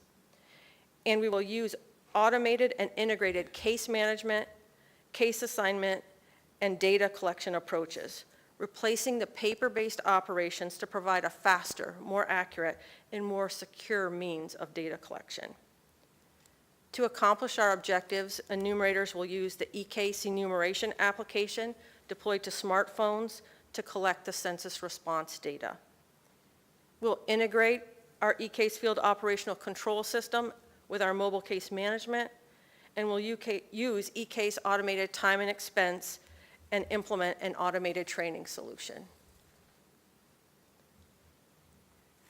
The non-response follow-up operation is influenced by all 4 of our innovation areas, but most significantly by the utilizing administrative records and third-party data innovation area, and our re-engineering field operations innovation area. Very specifically, the goal of utilizing administrative records and third-party data is to use information people have already provided to reduce the expensive in-person follow-up, i.e. non-response follow-up. Specifically, administrative records and third-party data will be used to help define and manage the workload, while reducing the need for in-person visits. We'll use administrative records information to identify vacant housing units and housing units that do not exist, to help predict the best time of day for us to visit the non-responding addresses, and in the case of occupied addresses, to count the population and fill in responses with high-quality existing data from trusted sources. Next slide, please. After giving the population an opportunity to self-respond to the 2018 end-to-end census test, the Census Bureau will use the most cost-effective strategy for enumerating the non-responding addresses. This diagram depicts the operational flow and contact strategy associated with non-response follow-up addresses as they are impacted by administrative record status that is assigned to each case. Administrative records processing will assign one of 4 values to each non-responding address, those being administrative records vacant, administrative records non-existent, administrative records occupied, or full contact strategy. Once we know the addresses that did not respond via the internet, by paper, or over the phone, we will use administrative records to identify vacant addresses and addresses that do not exist to eliminate the need for enumerators to visit. The undeliverable as addressed information from the United States Postal Service will provide the primary administrative record source for the identification of the vacant and non-existent addresses. These addresses will be statused as ADREC vacant or ADREC does not exist and will not be subject to an enumerator making any in-person contact attempts to those non-responding addresses. Addresses statused as either ADREC vacant or ADREC non-existent will receive a final mailing that will encourage occupants, should there be any, to self-respond to the 2018 end-to-end census test. For the remaining addresses in the initial NRFU workload, enumerators will make an in-person contact attempt to determine the status of the address, again, whether it's occupied, vacant, or does not exist, and when occupied, collect the census response information. If the contact attempt was unsuccessful at reaching someone at home and the address is believed to be occupied, and where we have high-quality administrative data from trusted sources, administrative records will be used as the response data for the household, and no further in-person contact attempts will be made to that address. Addresses status as administrative records occupied will also receive a final mailing that encourages occupants to self-respond to the 2018 end-to-end census test. Addresses with an administrative record status of contact strategy will receive up to 6 in-person contact attempts. The operational design for non-response follow-up has also been greatly influenced by our efforts to re-engineer the way we conduct our field data collection operations. The goal of re-engineering field operations is to use technology more effectively and efficiently to manage field work. To that end, in the 2018 end-to-end census test, non-response follow-up enumerators will use handheld devices for collecting data, reporting their time and expense, and reporting work availability. Support for operational components such as recruiting, training, and payroll will be automated, reducing the time and staff required for these activities, and the Providence Area Census Office will rely on automation to assist in managing the work, to determine efficient case assignments and optimal travel routes. By way of comparison, in the 2010 census for non-response follow-up, we printed paper registers listing each enumerator's caseload and paper maps to help them get to where they needed to go. Each day, enumerators met with their managers at a central location to obtain their assignments and to turn in completed assignments.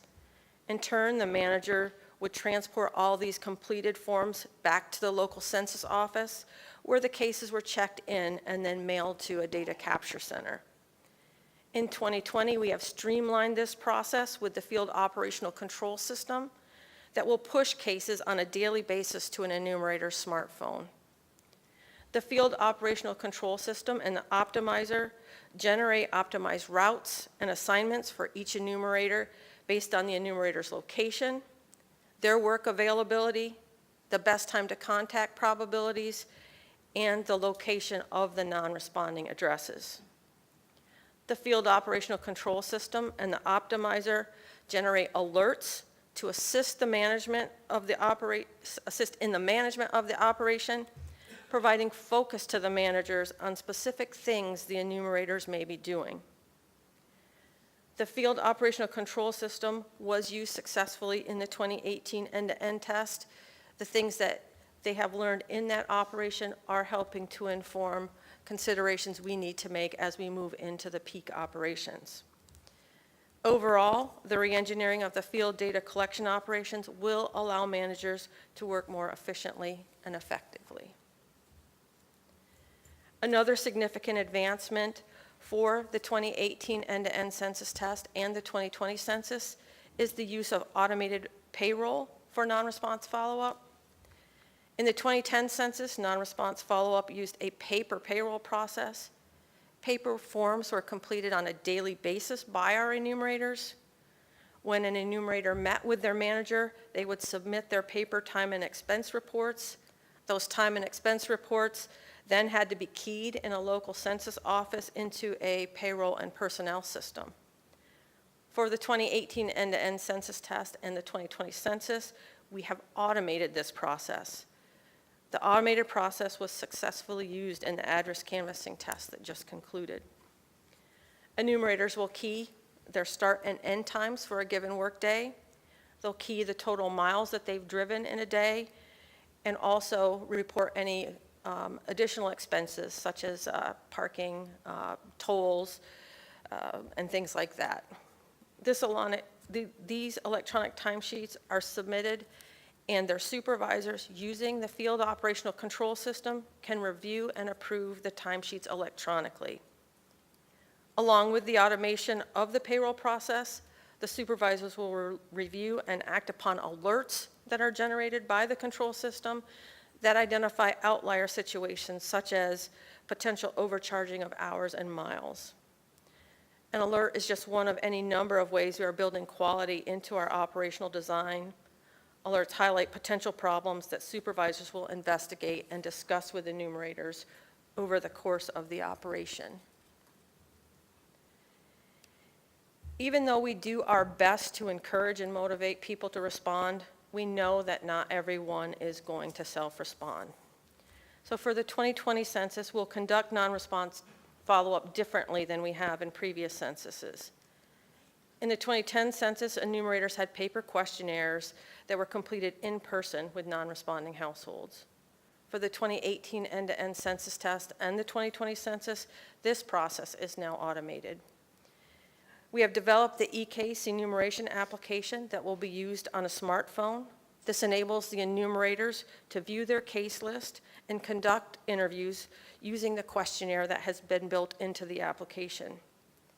Enumerators will visit non-responding addresses, entering their census response data into the device, where it is securely stored and then transmitted back to Census.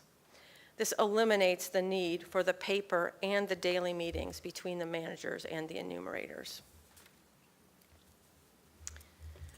For the 2018 end-to-end census test non-response follow-up operation, several key activities include the recruiting of the field staff, which is underway, training of the field staff, which will begin at the end of March of 2018, and conducting our data collection. We'll begin non-response follow-up for the end-to-end test on May 9th of 2018 and conclude our data collection by the end of July 2018. You may remember this slide from the April PMR. This slide illustrates the various sources and factors that impact the non-response follow-up workload. The largest contributor to the non-response follow-up workload are those addresses which, after multiple attempts to encourage self-response, have not responded. These addresses come from both our self-response type of enumeration area as well as our update leave type of enumeration area.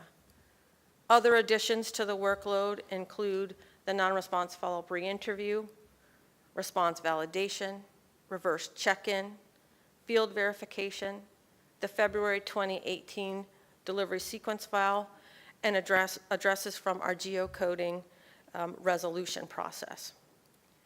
Considering all of the various factors that contribute to the non-response follow-up workload, We estimate that for the 2018 end-to-end census test, the non-response follow-up workload will be approximately 151,000 addresses.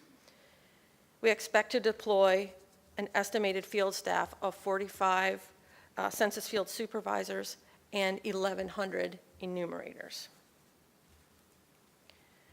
To summarize, the 2018 end-to-end census test is our final test prior to the 2020 census. The in-field address canvassing operation concluded, and our experiences are informing aspects of the peak operations, as well as informing refinements that will be made in advance of the 2020 address canvassing operation.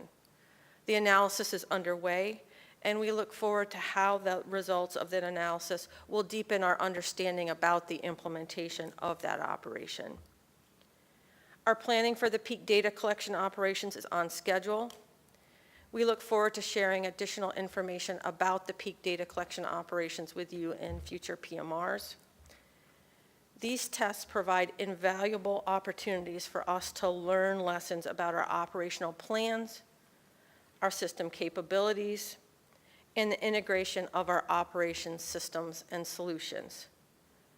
The lessons we learn from the 2018 end-to-end census test will inform final refinements to the operational and system design in advance of the 2020 census. And with that, I think we will open it up to questions.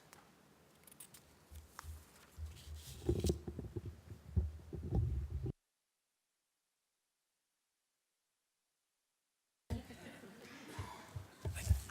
tried to yield. Hey, I wanted the folks up there and around the room to notice I watched Jim studying these slides very carefully. Welcome back to Decennial, Jim. Ian, I have a couple questions for Ian and for Marion. Just a clarification. I think you said, and I just want to make sure I'm getting this right, the devices we'll be using in AdCan in 2020 will be those Bureau-owned laptops, not the device of service, or did I misunderstand? No, for the 2018 end-to-end census test that we just completed this past summer, we used Census Bureau-owned CAPI laptops that are normally deployed for our current survey operations. We use them. For update leave in 2018 and for the address canvassing operation in support of 2020 census, which will occur in the summer of 2019, we will use devices furnished through the device as a contract, device as a service contract. Thanks, that helps. And then on the, just a note on the ABR, it's kind of a question about ABR data retention stuff. ABR, we heard way back when, was going to be very promising. We came to it at PMR where the very, very, very early results made it look very promising, and then the next PMR, it was gone for budgetary uncertainty reasons and everything. You do have, if I understand, you do have, because you did all the ABR work in the field for address canvassing, you do have all the data you need to evaluate ABR in all of those 3 test sites.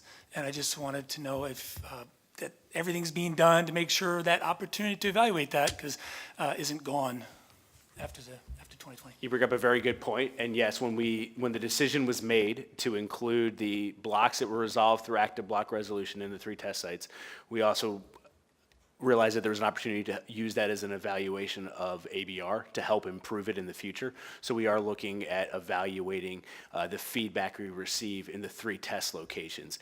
We have a specific statistical sample that was already decided for the Rhode Island test site that we will carry out that was specifically designed prior to the inclusion of ABR blocks, but that included some. So the Rhode Island analysis will be slightly different than the analysis that comes from the other 2 test sites. Thanks. We may be able to close the JO recommendation with that. Thank you. A couple for Mary Ann. Again, this is more of a clarification. The new update leave areas that will go into NRFU if there's non-response, will those seamlessly flow into the admin records bank as well? Because I know that up to now, admin records have been working with the NRFU, and now that you've got some non-city style addresses in there, is that going to be part of the test? We are planning to put the non-responding update leave addresses through the administrative records processing, just as we will the addresses in the TEA one. I'm sorry, the self-response TEA. Okay, thanks. Thanks, good to know. And then the last thing is just on the internet access. I know the FCC, Federal Communications Commission, put out a report, and it's 2016 on broadband access around the country, and it was like estimates of 60% of Americans. The numbers that actually had internet in those areas was obviously much lower. I know you guys have all of those data, and there's probably newer data since then. But it just raises the question of, in the outreach, particularly in the test, is there any plan to do any kind of encouragement of the locals to have publicly available, I want to say safe, keylogger-free places where people can do this, as opposed to just relying on the wherewithal of people to actually have the access to the internet?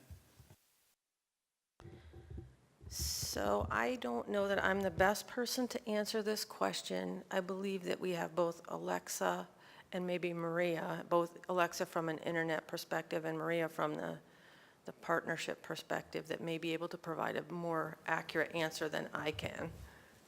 And I just want to clarify, I understand that 2020 is probably going to have something different than exactly what you're doing. I just want to know what's kind of in scope for the 18 test. So.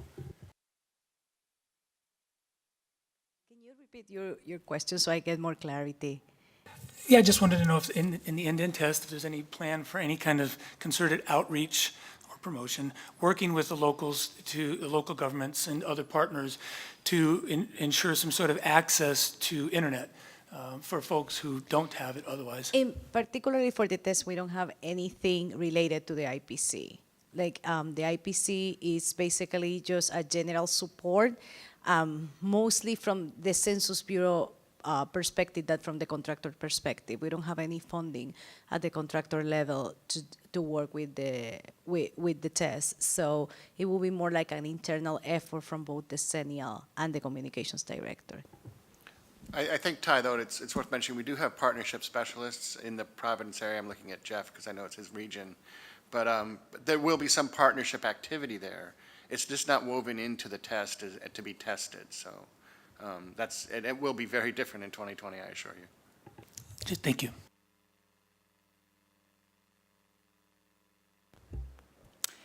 Carol Rice, Office of Inspector General. I have a couple of group quarters questions. So moving the schedule later, I assume that's just for the test, that's not your plan for 2020. So moving it later for the test, what are you doing about the college dorms? Because the time frame you're doing it is, there's not in session. And I know you were planning an earlier operation for NERFU to catch students living in non-dorm situations. So I know you've got that part covered, but what are you doing with the dorms? So good question, and something we talked about extensively, as Judy Belton back there nods her head. We realize that. We know we have good working relationships and hope to establish that. The universe is like 500, Judy? Can you remind me? It's small in scope, and we know the negatives of moving the timing, but we'll have our whole group quarters operation can all run, which we thought that was in the trade-off more and important to get that done. What else do you want to add in, Judy, in terms of moving it?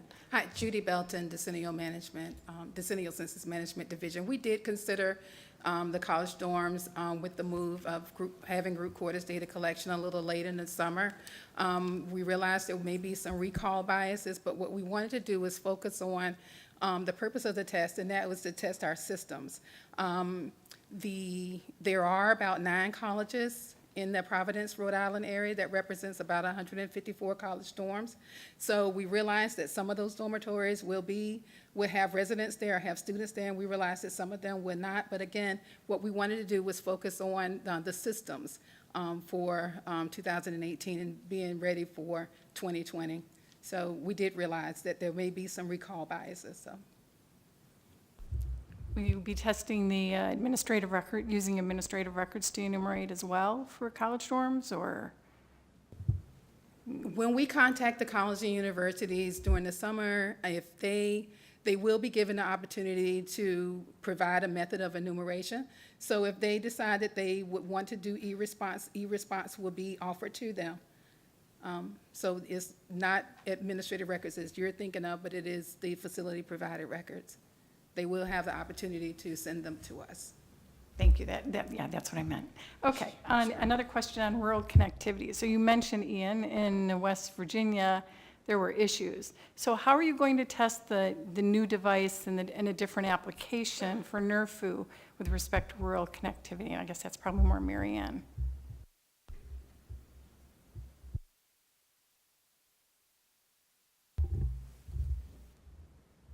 To test the Oh, connectivity. For NERFU. So for specific- NERFU, you're oh, okay. using a different device and a different application. I was going to explain what we were. okay. Yeah. So one of our requirements is that the application can work in a disconnected state.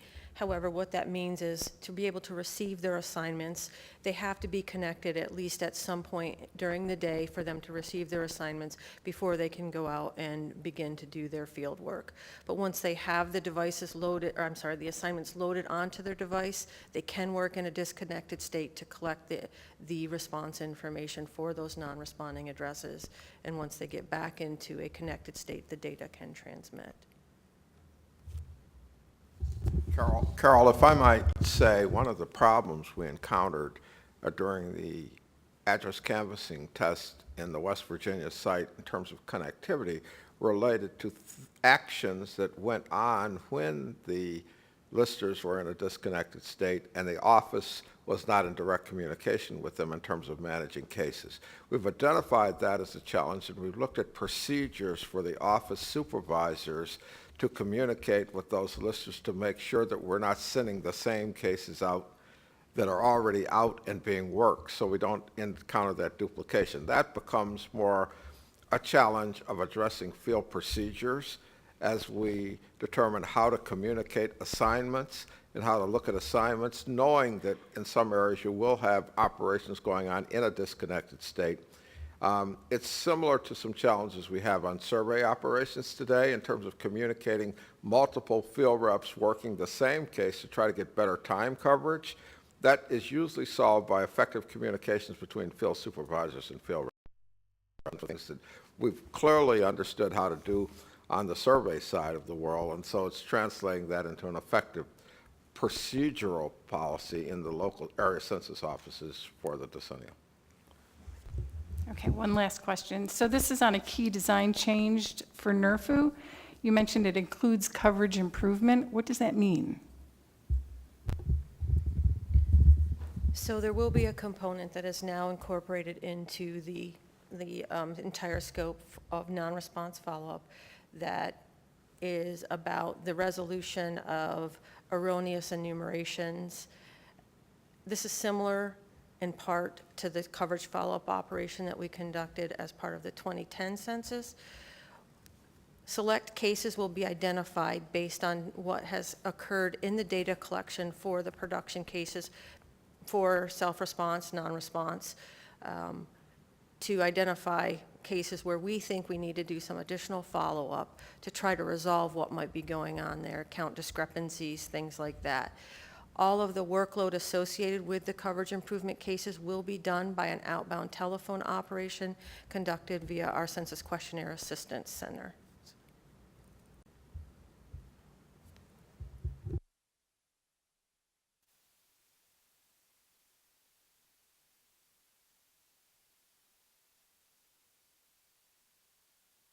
Are there any final questions for the session? Yes, Dan. Dan Cork, National Academies, just to follow up on that last point on coverage improvement. Like I mentioned quickly, the types of cases, and it's analogous to the 2010 CFU operation.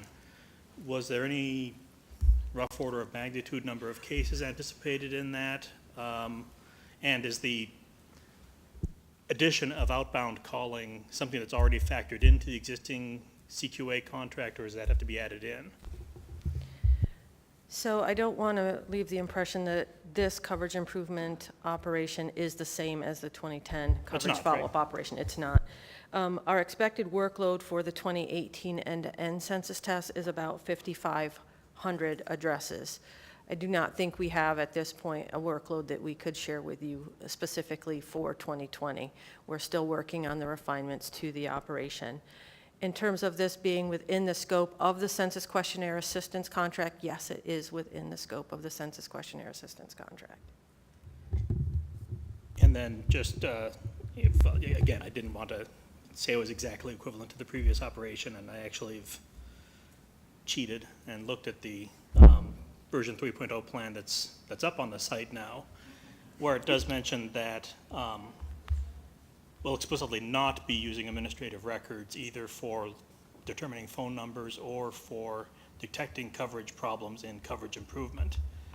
And just curious how that conclusion got reached, whether that's a potential opportunity for an evaluation or experiment instead. When we looked back at the results from the 2010 census as it related to the use of administrative records, it wasn't what proved to be one of the most successful approaches to the identification of the cases that would be selected as something that would require these additional phone contacts to resolve any sort of coverage questions or resolve situations where we have questions about the coverage. So that was in part what led to the decision to not include administrative records usage in the 2020 coverage improvement operation. There were much more productive ways to identify the cases that would require us to make some additional phone contact attempts. And what was the second part of the question, Dan? Potential experiment or evaluation as opposed to part of the main process. It hasn't been one of the topics that was submitted to us when we solicited ideas about the 2020 census evaluations or experiments. That said, we have not finalized the scope of the 2020 census evaluations and experiments program, so it could be something that could be considered along with the full range of proposals that we did receive.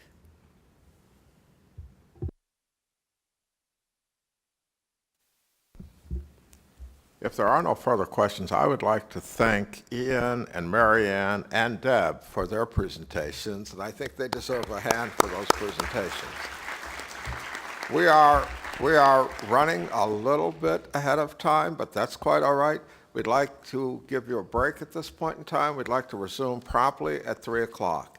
Thank you very much. During the afternoon session, the later session, we will be discussing 2020 census operations, an update on the locations, an update on our redistricting data program, and our integrated partnership and communications plan launch, and followed up in the closing part of the meeting with the 2020 systems overview.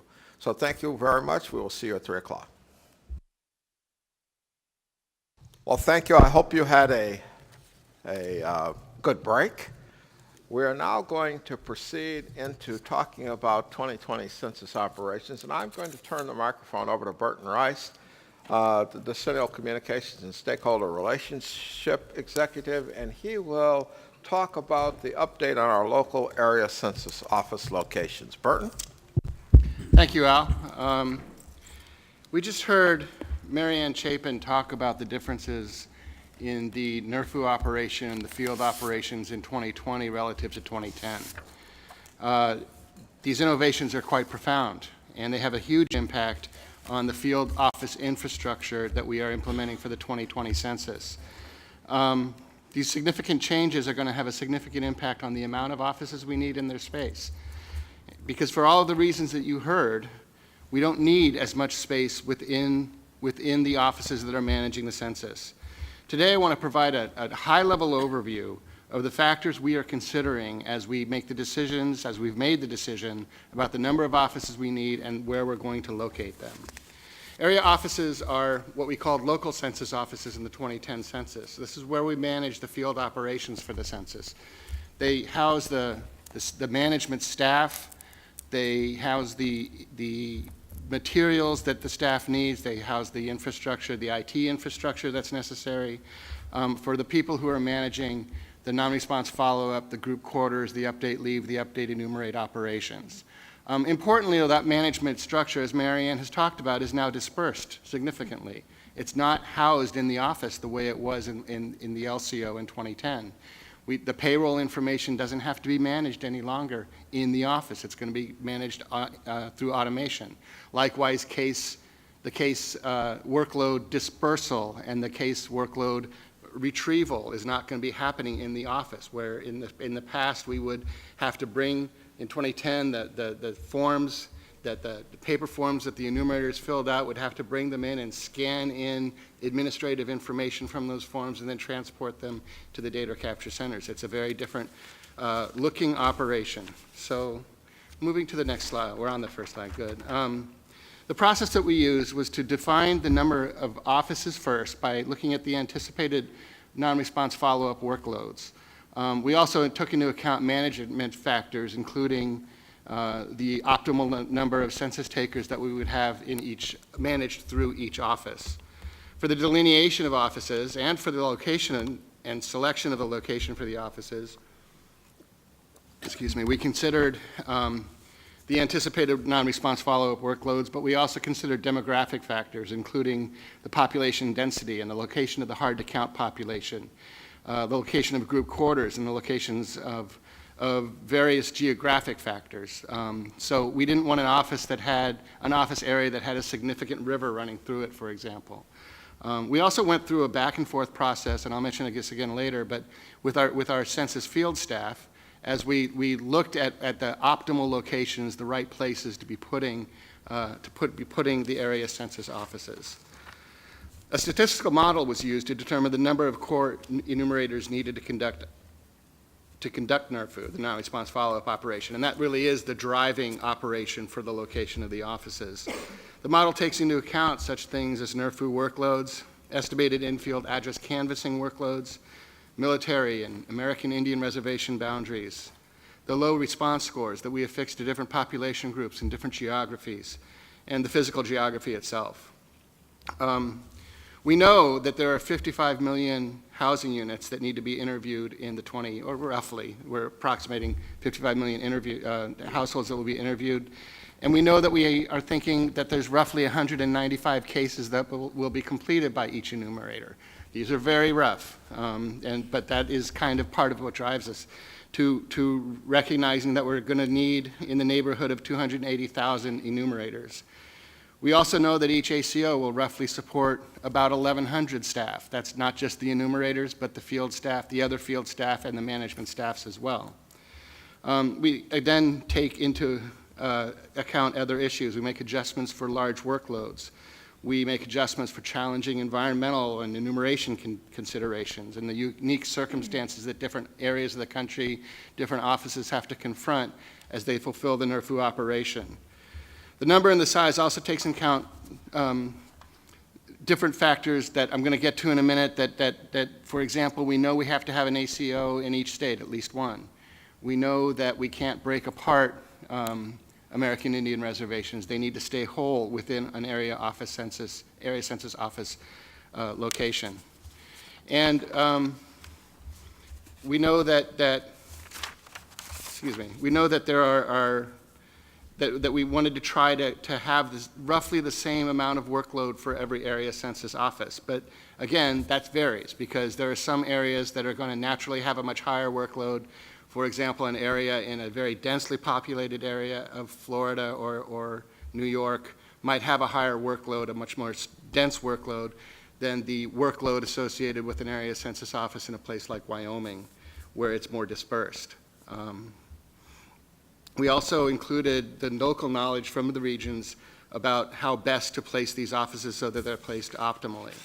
So when we look at the relationship, and we can go to the next slide, between 2010 and 2020, after we considered all of the factors that I just described, we arrive at 248 offices for the 2020 census operation. 40 of these offices will open early.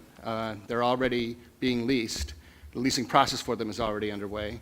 Will be opened early to conduct the the address canvassing operation. Again, because of the factors I talked about at the beginning, this is a far smaller number. These offices are somewhat bigger than they were in 2010, but it's a much smaller number than the number of offices we included in 2010. In 2010, we had 494 local census offices. In 2020, we only have 248. The early office opening for address canvassing in 2010 was 150. In 2020, it's only 40. We know that that each NERFU office, ACO, is going to roughly handle 200 plus NERFU cases. In 2010, it was less than 100,000. And we know it's about 1,100 enumerators for each office or field staff. So this difference is stark, and this is significant because area census offices are expensive.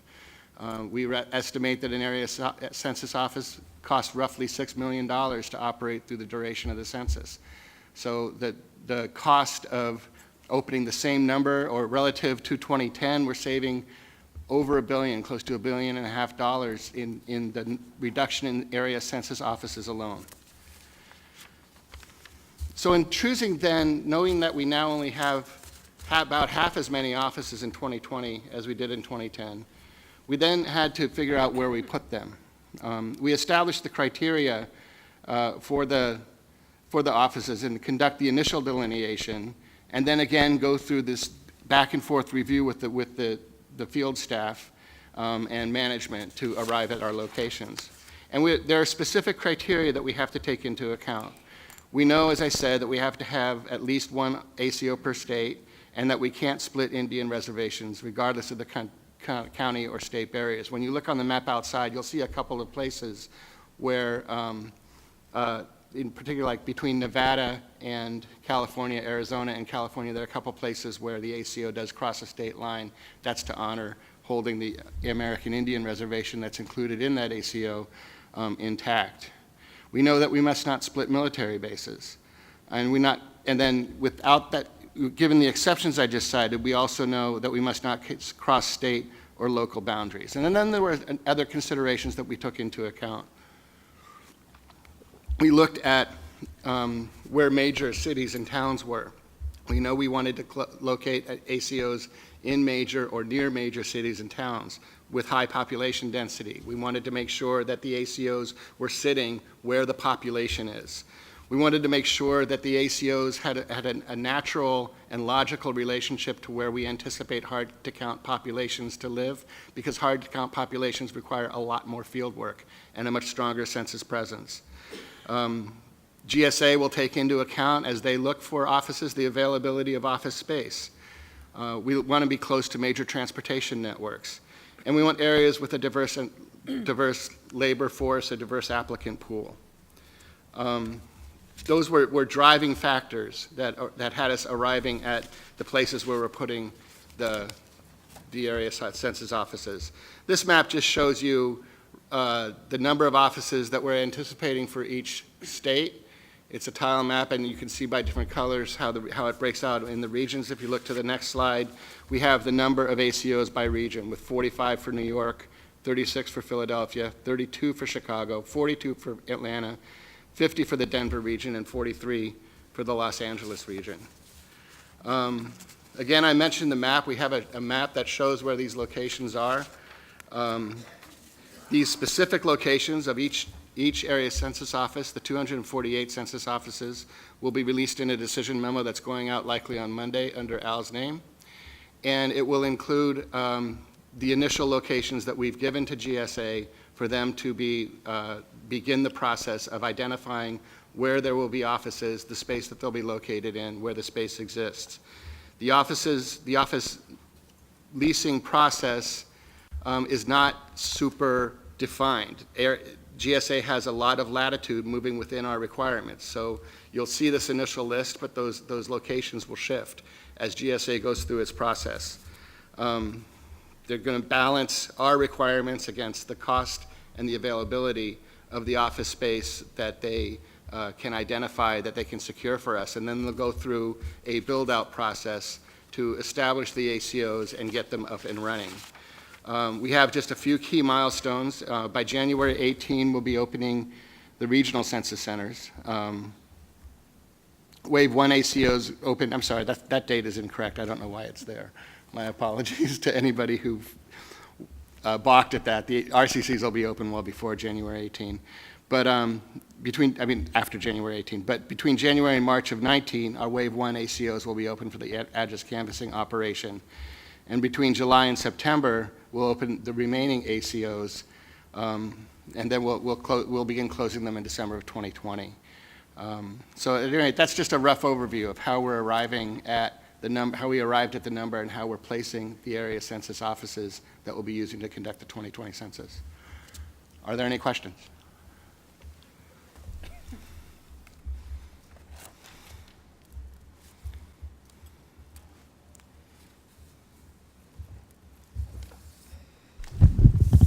Thank you, Bert. Thank you. If there are no questions in that area, we're going to move on to James Whitehorn. And James wants to talk about the census redistricting data program. James? Thanks, Al. As Al said, I'm James Whitehorn. I'm the Chief of the Census Redistricting and Voting Rights Data Office. I'm very happy to be here. It's been a while since redistricting's reported out at the PMR, and we do have some updates that we want to share with you. So I'd like to start with a little bit of background for people who aren't too familiar with the program itself. The redistricting data program has a very specific mission. It's laid out by Public Law 94-171, and that law requires us to establish a program to allow states to identify the small geographic areas that they need for conducting legislative redistricting after the census. This has historically been identified as voting districts, tabulation blocks, and then other electoral geography like state legislative and congressional districts. The law also requires us to deliver to the persons and bodies with the initial responsibility for legislative apportionment and districting those tabulations that they've identified, and no later than 1 year from census day. That group is composed of the governor's legislative leadership and then any public bodies such as commissions that have already been established at the time of our data delivery. The role of the program is to establish the program criteria, then identify the required tabulations, and then to make sure that those tabulations are delivered on time. Most importantly, this process is required to be conducted in a nonpartisan manner, and one of the ways we accomplish this is we have the state legislative leadership in each state with members of both parties agree on a nonpartisan liaison who can represent the state's interests for the program, and we work with that individual or those individuals throughout the life cycle. I'd like to start with a timeline for the program to give you a sense of where we are in the cycle. For us, this is a decade-long process.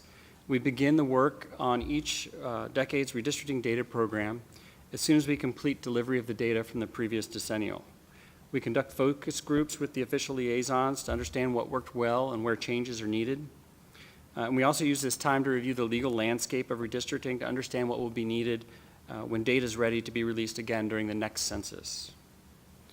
To kick off the program, we solicit the liaisons that I mentioned a moment ago.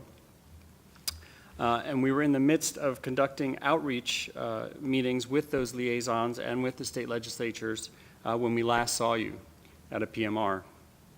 I'm happy to report that 26 of our 52 possible participant states took advantage of those, so we had a tremendous response, and it was a great experience for both us as a learning experience and then for the states to be able to get some information out to them early. Where I'm going to present most of the information today on this program is around the just completed Phase 1, which is the Block Boundary Suggestion Project, which Deb mentioned earlier. And then two items, if you notice on the slide, have red leaders. We've got the final PL 94-171 specifications, and we have the Phase 2 Voting District Project, both with sort of red leaders there. And those are the areas that where most of the changes or updates are involved. So as I mentioned, we successfully completed the Block Boundary Suggestion Project on July 31st of this year. This is one of the first completed projects for the 2020 census. It was open to all states, the District of Columbia, and Puerto Rico, and allowed states to provide features that they need as block boundaries when the 2020 tabulation blocks are produced. We had a 63% participation rate during the initial delineation, and we had a 58% participation rate during the verification. Now, some of this was, some states were coming into the program during verification as opposed to during the delineation. So overall, we had 41 out of 52 of our eligible partners participate. So we were very pleased with that. So with the successful completion of Phase 1, we're now moving full steam ahead on Phase 2. This is the voting district project. This is where we collect voting districts, precincts, wards for the states. We sent letters of invitation to our liaisons notifying them of the impending start of the program. We also sent each governor and the legislative leadership in each state a notification that Phase 2 is about to start, and also letting them know that we had invited their state through that liaison. This is to ensure that both parties are aware and that the legislative leaders continue to be aware of the work that's being done on their behalf. We expect this phase to start on January 3rd of 2018. The big change from our initial design is that we've added a second round of verification. This is recognizing the sort of temporary nature of voting districts, which change very frequently within states. It also provides an opportunity for states who participate in the first 2 rounds of updates, the initial delineation and then the first round of verification, to get one final look as we go into the 2020 census and help ensure that the voting districts that they've provided are as current and accurate as possible to increase the relevance of the data when we provide it after the census.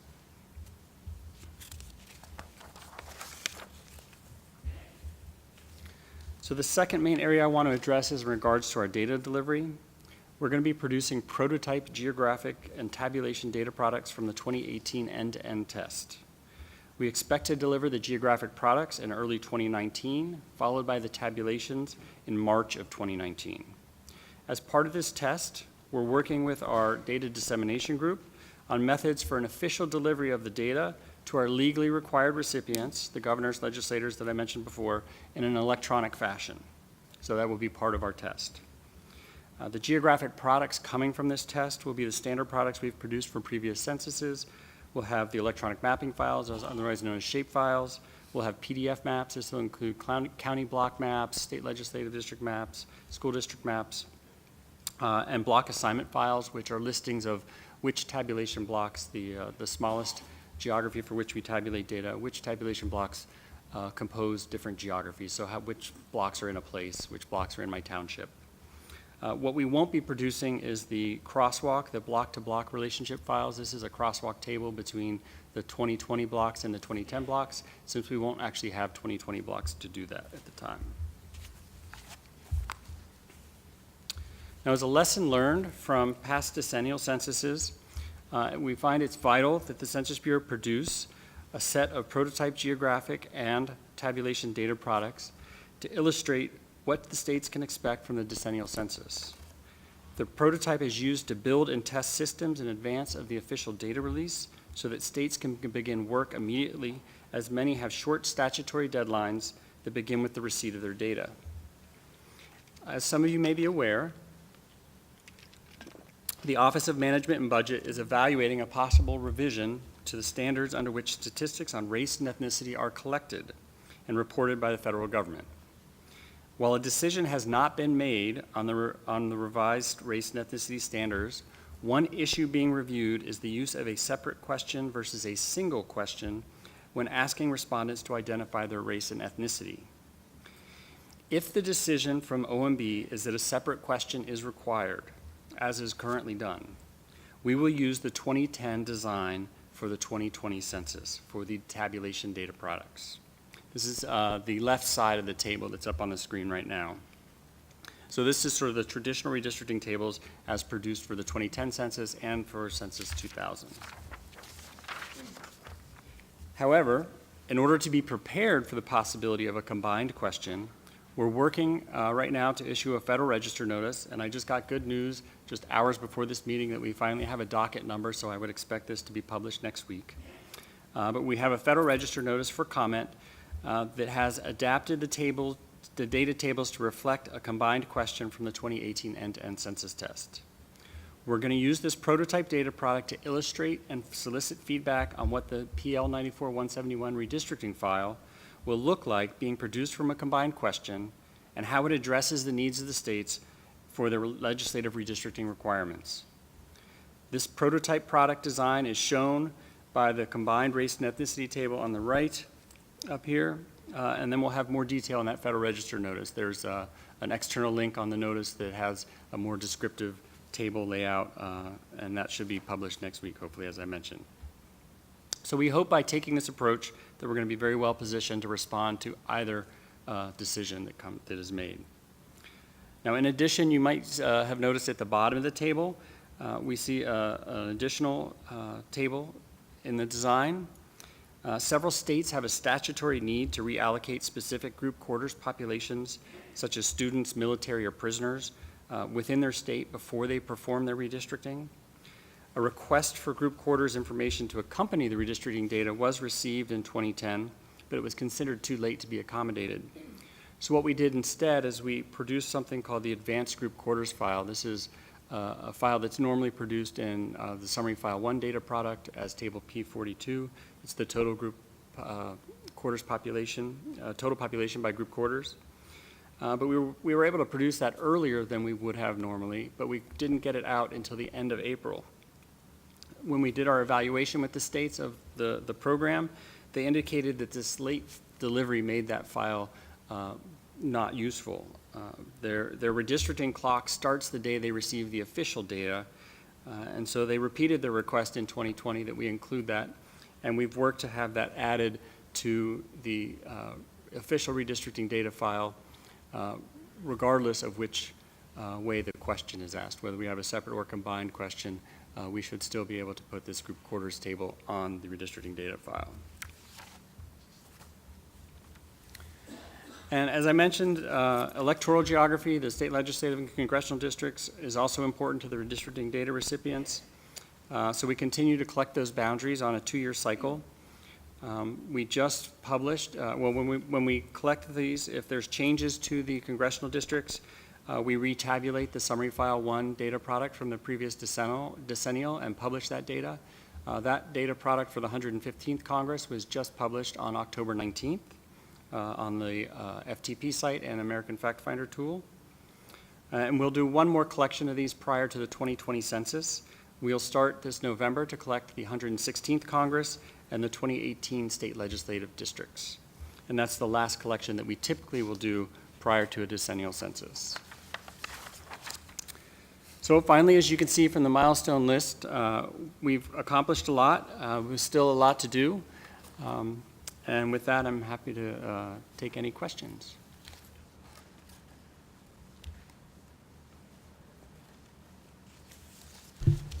Okay, if there are no questions, thank you very much, James. We appreciate that. And now we're going to turn to Maria Olmedo Malagon from the Decennial Communications Coordination Office. And Maria will be presenting the Integrated Partnership and Communication Plan, version 1.0. Thank you, Al. As Al mentioned, I'm Maria Olmedo Malagon. I'm the Assistant Division Chief over the Integrated Partnerships and Communications operation. The IPC is an operation that is conducted in partnership with the Communications Directorate and the Field Directorate. We have several components for this operation. Particularly, we have a communications contract that from what I understand, I took over the operation in late January, but the contract was presented a couple of times on previous PMRs. This is my first PMR on the operation. And the contract was awarded to John and Rubicon last year in August, and they have been working on that, so that's a big piece. And another big piece is our community partnerships and engagement programs on field division. And the third part will be all the communications efforts that are conducted in partnership between the communications directorate with their communication staff and part of our communication staff in the decennial communications and coordination office under the decennial directorate. Today, I'm going to focus my presentation mostly on two big components of the communications contract, which is the research that we will be conducting this fiscal year, and the communications plan that was recently released. So a little bit of the integrated partnerships and communications operation. Our goal is to motivate people to self-respond, preferably by the internet. That's our number one goal the next couple of years. However, we support every other operation, every other area, and every other way that the public could answer to the 2020 census, including non-response follow-up. So we have several stages, and we will definitely target our communications efforts to different areas that will conduct different things that are not the internet self-response, but the ultimate goal is have as many people as possible answering the census through the internet. So this is an overview on how the campaign and the research, the campaign will look and how the research will support the campaign. So we start with predictive models, which will estimate the household's self-response propensity and the likely response mode and the timing of the response. Using Census Bureau data and third-party data, we'll be able to predict each household's probability to respond, enable us to predict low-response households and group them on tracks and tailor the outreach on those tracks through these propensity models. Our second step is conducting the Census Barrier Attitudes and Motivator Surveys, which we know as CBAMs, and that's what we are using to understand what motivates and what does not motivate, what are the attitudes that people have toward the census, and we will use both the predictive models and the CBAMs result to create these mindsets that will define how we will reach people at the different tracks that we will be grouping, which is our third step. Is like grouping census tracks into segments based on their household's propensity to self-response, their demographic characteristics, and our understanding of their household attitudes based on responses to the CBAM's 2020 survey. We will not be targeting individuals' households, but instead we will be reaching census tracts. Step 4 is planning the campaign for each audience based on their segmentation data. For example, for a segment of the population that is geographic concentrated, we can use local tactics like spots, television, radio, events, in language media, if we have a particular language propensity for that area, etc. We will design ads to specifically reach each audience. We will develop an overarching campaign platform and then tailor initial designs of creative based on what we know about our audiences. Then with our robust creative pre-tested, we will improve ads based on real feedback from a sample of people on the audience group. Step 6, we will be delivering the advertisements, which we'll be carefully monitoring, and step 7 will be as household complaints the questionnaire, we will revise our models and gain efficiency by shifting resources to the area that we predict to have the highest amount of remaining households who have not yet responded, and limited resources expanded on geographies with high response rates. Step 8 is having our rapid response team active to address real-time issues. We will review a daily response report among key demographics and geographic groups. We'll coordinate with field and partnership teams to prioritize audiences and align messages. Next slide, please. So this is a little bit of how our research methods look. Pretty much the main ones for this year, as I said, is the predictive models, which was when we will be creating the propensity of households to self-respond. The 2020 CBAMs with the qualitative and quantitative data that we will be conducting over the next months, and in one of on the next slides, I will discuss further that because that's our main project for this year. The segmentation in which we identify groups in the population based on similar likelihood to respond to the census, their attitudes and demographic characteristics, and the creative development. So pretty much predictive models have started being worked through the last fiscal year and continue to be worked. CBAMs is going to be conducted over the next couple of months, and the segmentation is going to be conducted immediately after CBAMs, so that's pretty much what we are doing this fiscal year. Very late in the fiscal year, or mostly early next fiscal year, we will start with creative development, which is the process that involves multiple rounds of research that will include the development of campaign teams, pre-testing of the selected audiences, and interactive feedback using qualitative and online quantitative techniques to test our advertising. Next slide. So this is just more like I like to use this more like a graphic way to explain how we are going to do all these. As you can see, we have different households.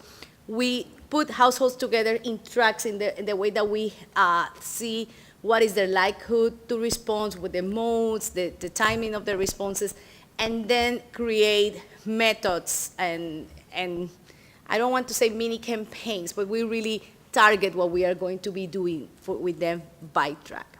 Next slide, please. So this is CBAMS. I say CBAMS is our main project for this fiscal year. It's going to be a big research project divided on two parts, the quantitative part and the qualitative part. The quantitative part will be a survey in which we will use mail and internet options, and we will have two language options, English and Spanish. We will oversample for difficult low response score tracks and with tracks with high percentage of Black, Hispanics, and Asian households. This is a similar strategy for what we use on national content test. Our sample is 50,000 households, and we expect a 30% response rate. The messages what we will be testing during CBAMS will be census familiarity, importance and likelihood to participate, internet and address media use, basic demographics, civic participation such as voting, and attitudes towards state, local, and federal government, data confidentiality, and basic messaging frames.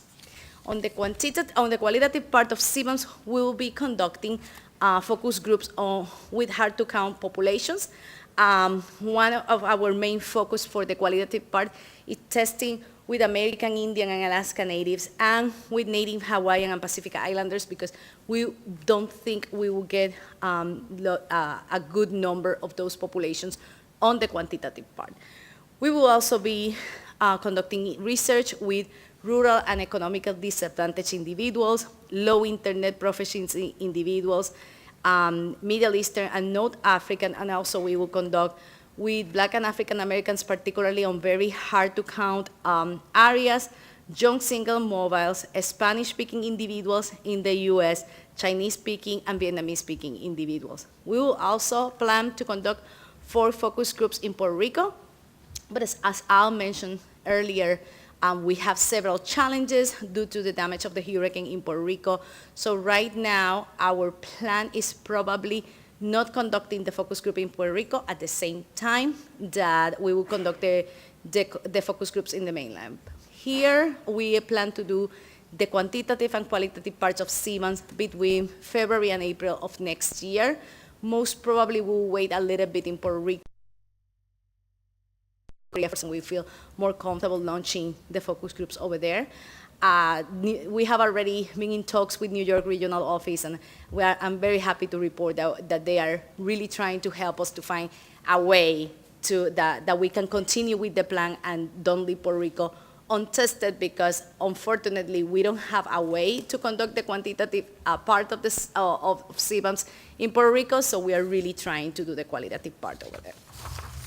Next slide. So this is our 2020 Census Communications Plan. This is a very first draft. We call it the approach. It's not really a plan. It's just a plan by name, but it's more like a general approach of what we want to do, how we're planning to do things. But we plan to produce several other versions based on the research. Most probably we'll have a new version very late this fiscal year or early next fiscal year after we complete our initial research, and then we will have another version after creative development at the least. So the plan will serve to support these 6 phases that we will be having for communications during the decennial. Probably the longest phase starts in calendar year 2019, and it's the strategic early education phase. And that's where we are trying to talk to Census with people that are not really familiar with Census or have more negative ideas about Census, basically our hard to count.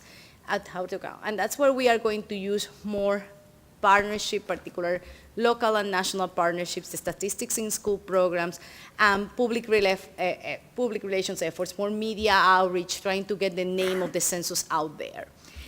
Then we will start the awareness phase, and that is more January and February. That's more for like everybody, your average person, someone that will be more likely to answer the census, but maybe they don't know that it's coming now, so that will be when we will start having some sort of like use of all our platforms, but particularly the advertising one with awareness type of ads. Then we'll go to motivation, which will be end of February through April, and that's when we are really going to have those ads that you probably remember from 2010 asking people to, well, in 2010 was more mail the form back and really repeating that message all the time. So that's when we are going to concentrate those types of efforts.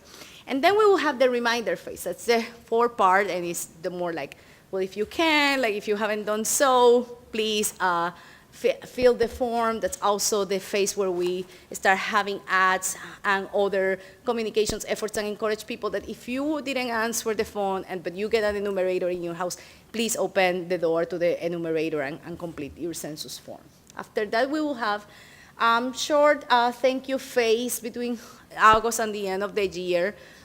Just thanking our stakeholders, partners, and most probably we'll have at least one ad thanking the American public for supporting us. And then I'm really excited because we're having a data dissemination phase that technically we didn't have last time.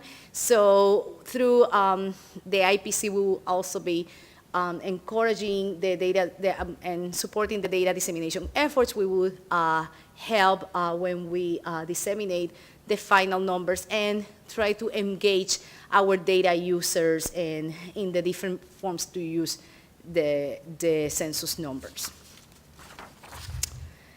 So I'm going to discuss now the parts of the communications plan. There's a lot of information, and once you have access to the plan, you will notice it's over 200 pages. So I'm going to do my best here to summarize the different chapters of the plan. First is advertising and media buying. We are on a new digital environment that's presenting a lot of challenges for us, but a lot of opportunities to use. You probably are familiar. This is, I think that when we dealt with the campaign in 2010, it was a little bit different, but not as different as we have now. We still have a lot of popularity on TV, radio, still print was part of like a big market. Not anymore. Now we have a lot of platforms where people watch TV shows, etc. So we have a lot of challenges over there, but also a lot of opportunities to be very creative in the way that we are advertising to our different audiences. Definitely, we will be considering the competition that we will have. Our operation will be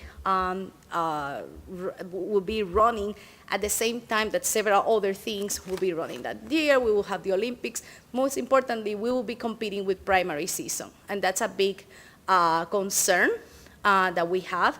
So we know that we have to work our media buys relatively early because we will have a big competitor, which will be a variety of political candidates that will be running ads at the same time that we will try to be doing this. Also, we know that we will have to focus a lot on digital advertising.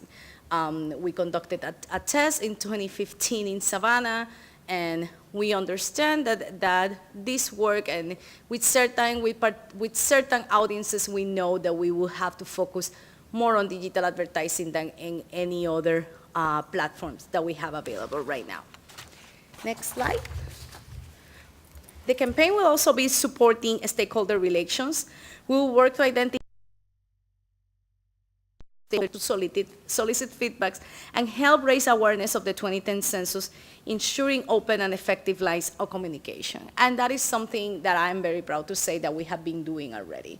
We have been engaging several stakeholders on the planning and in the development of the campaign, and particularly the communications plan. Right now, we are in talks with our advisory committees on what is the results of this first version. But before that, we have several conversations. We went around the country. We have visits to our regional office to hear the concerns of internal stakeholders from the Bureau. And so we want to continue that. We want to continue working with our stakeholders because we accept that we don't know all, and that at the more local level or at the more audience level, we will get great feedback and great advice on how to continue our campaign.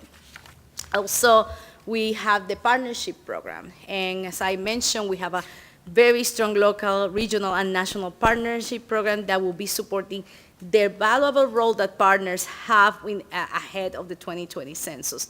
We will prioritize our efforts to a tier approach. That's something new and innovation that we have this time, which is like we are not really trying to reach everybody, but we are really trying to reach different partners on different levels, and particularly on what kind of involvement they are willing to have. We have folks that are really out there doing a lot of things for us. We have organizations right now that have been supporting additional research for us, forums, bringing coalitions together, and those are like the big partners, the people that are really open to do really big things for us.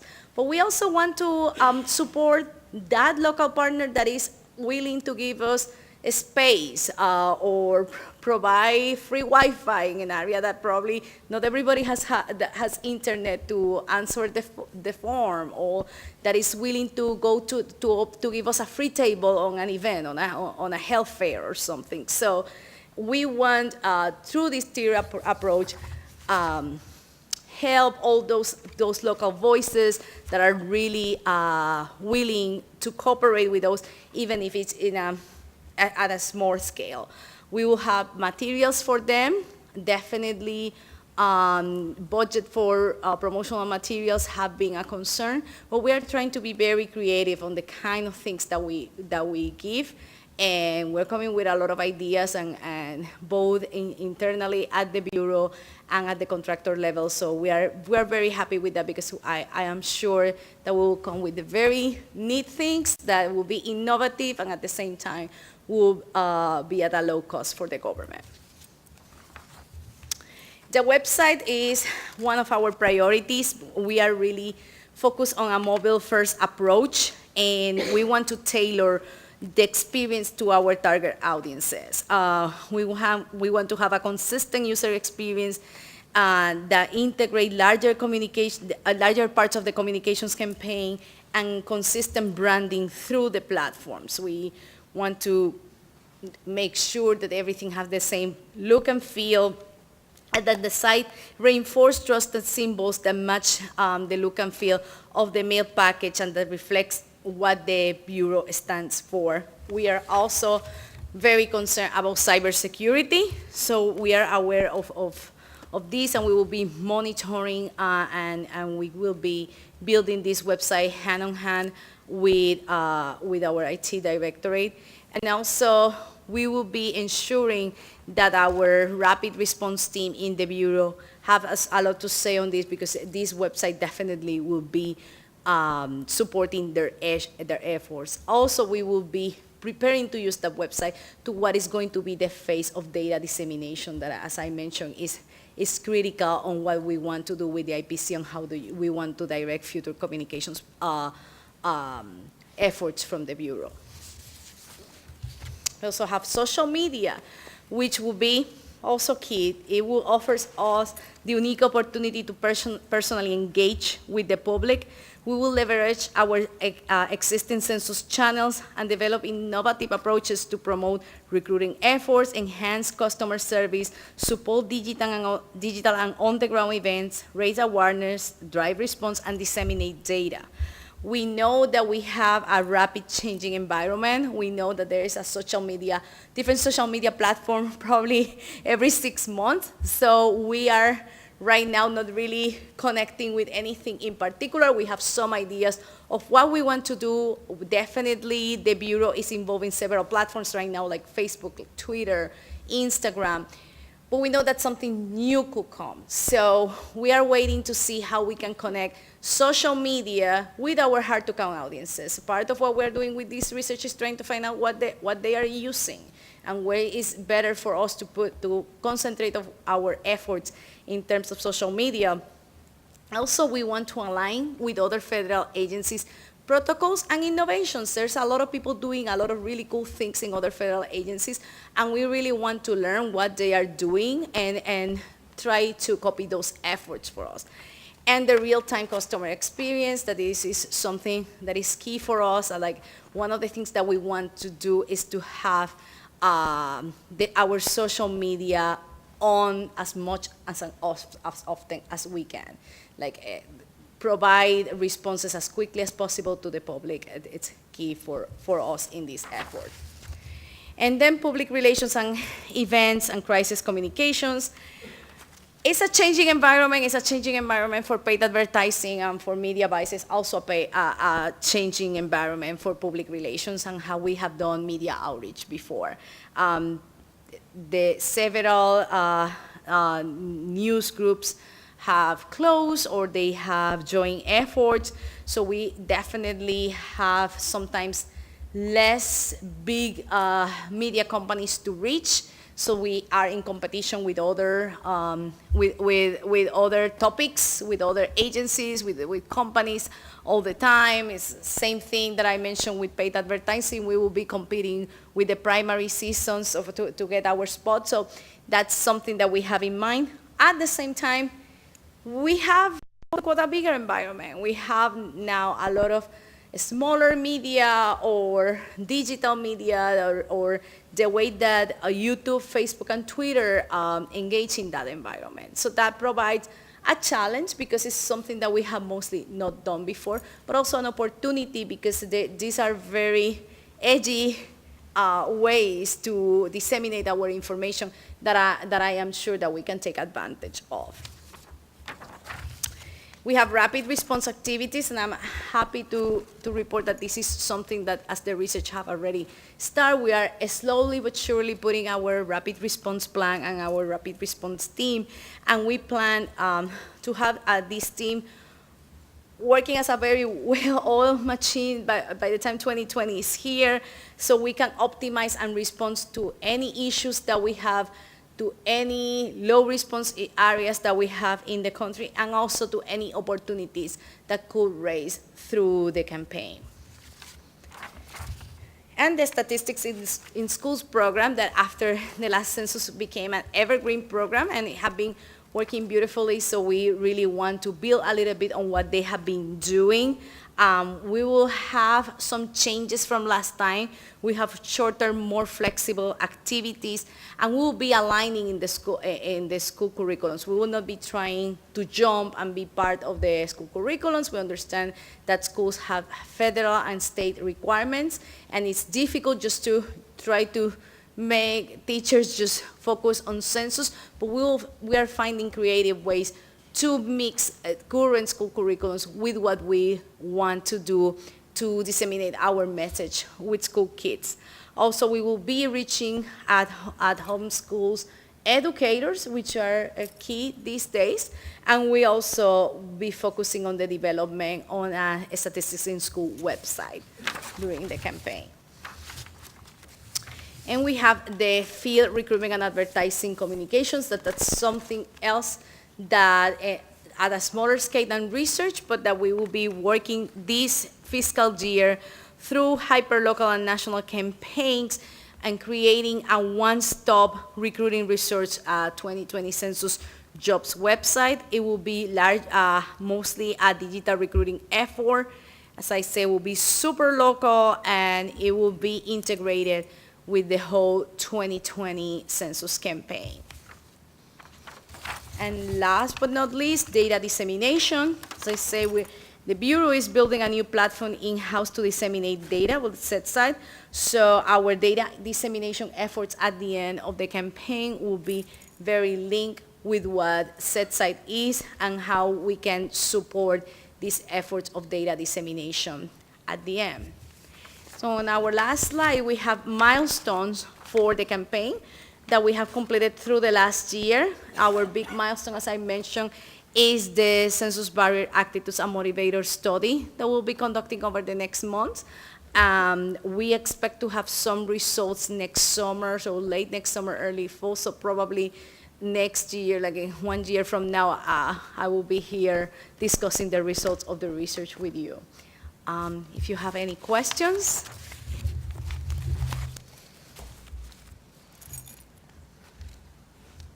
Thank you, Maria. Thank you very much.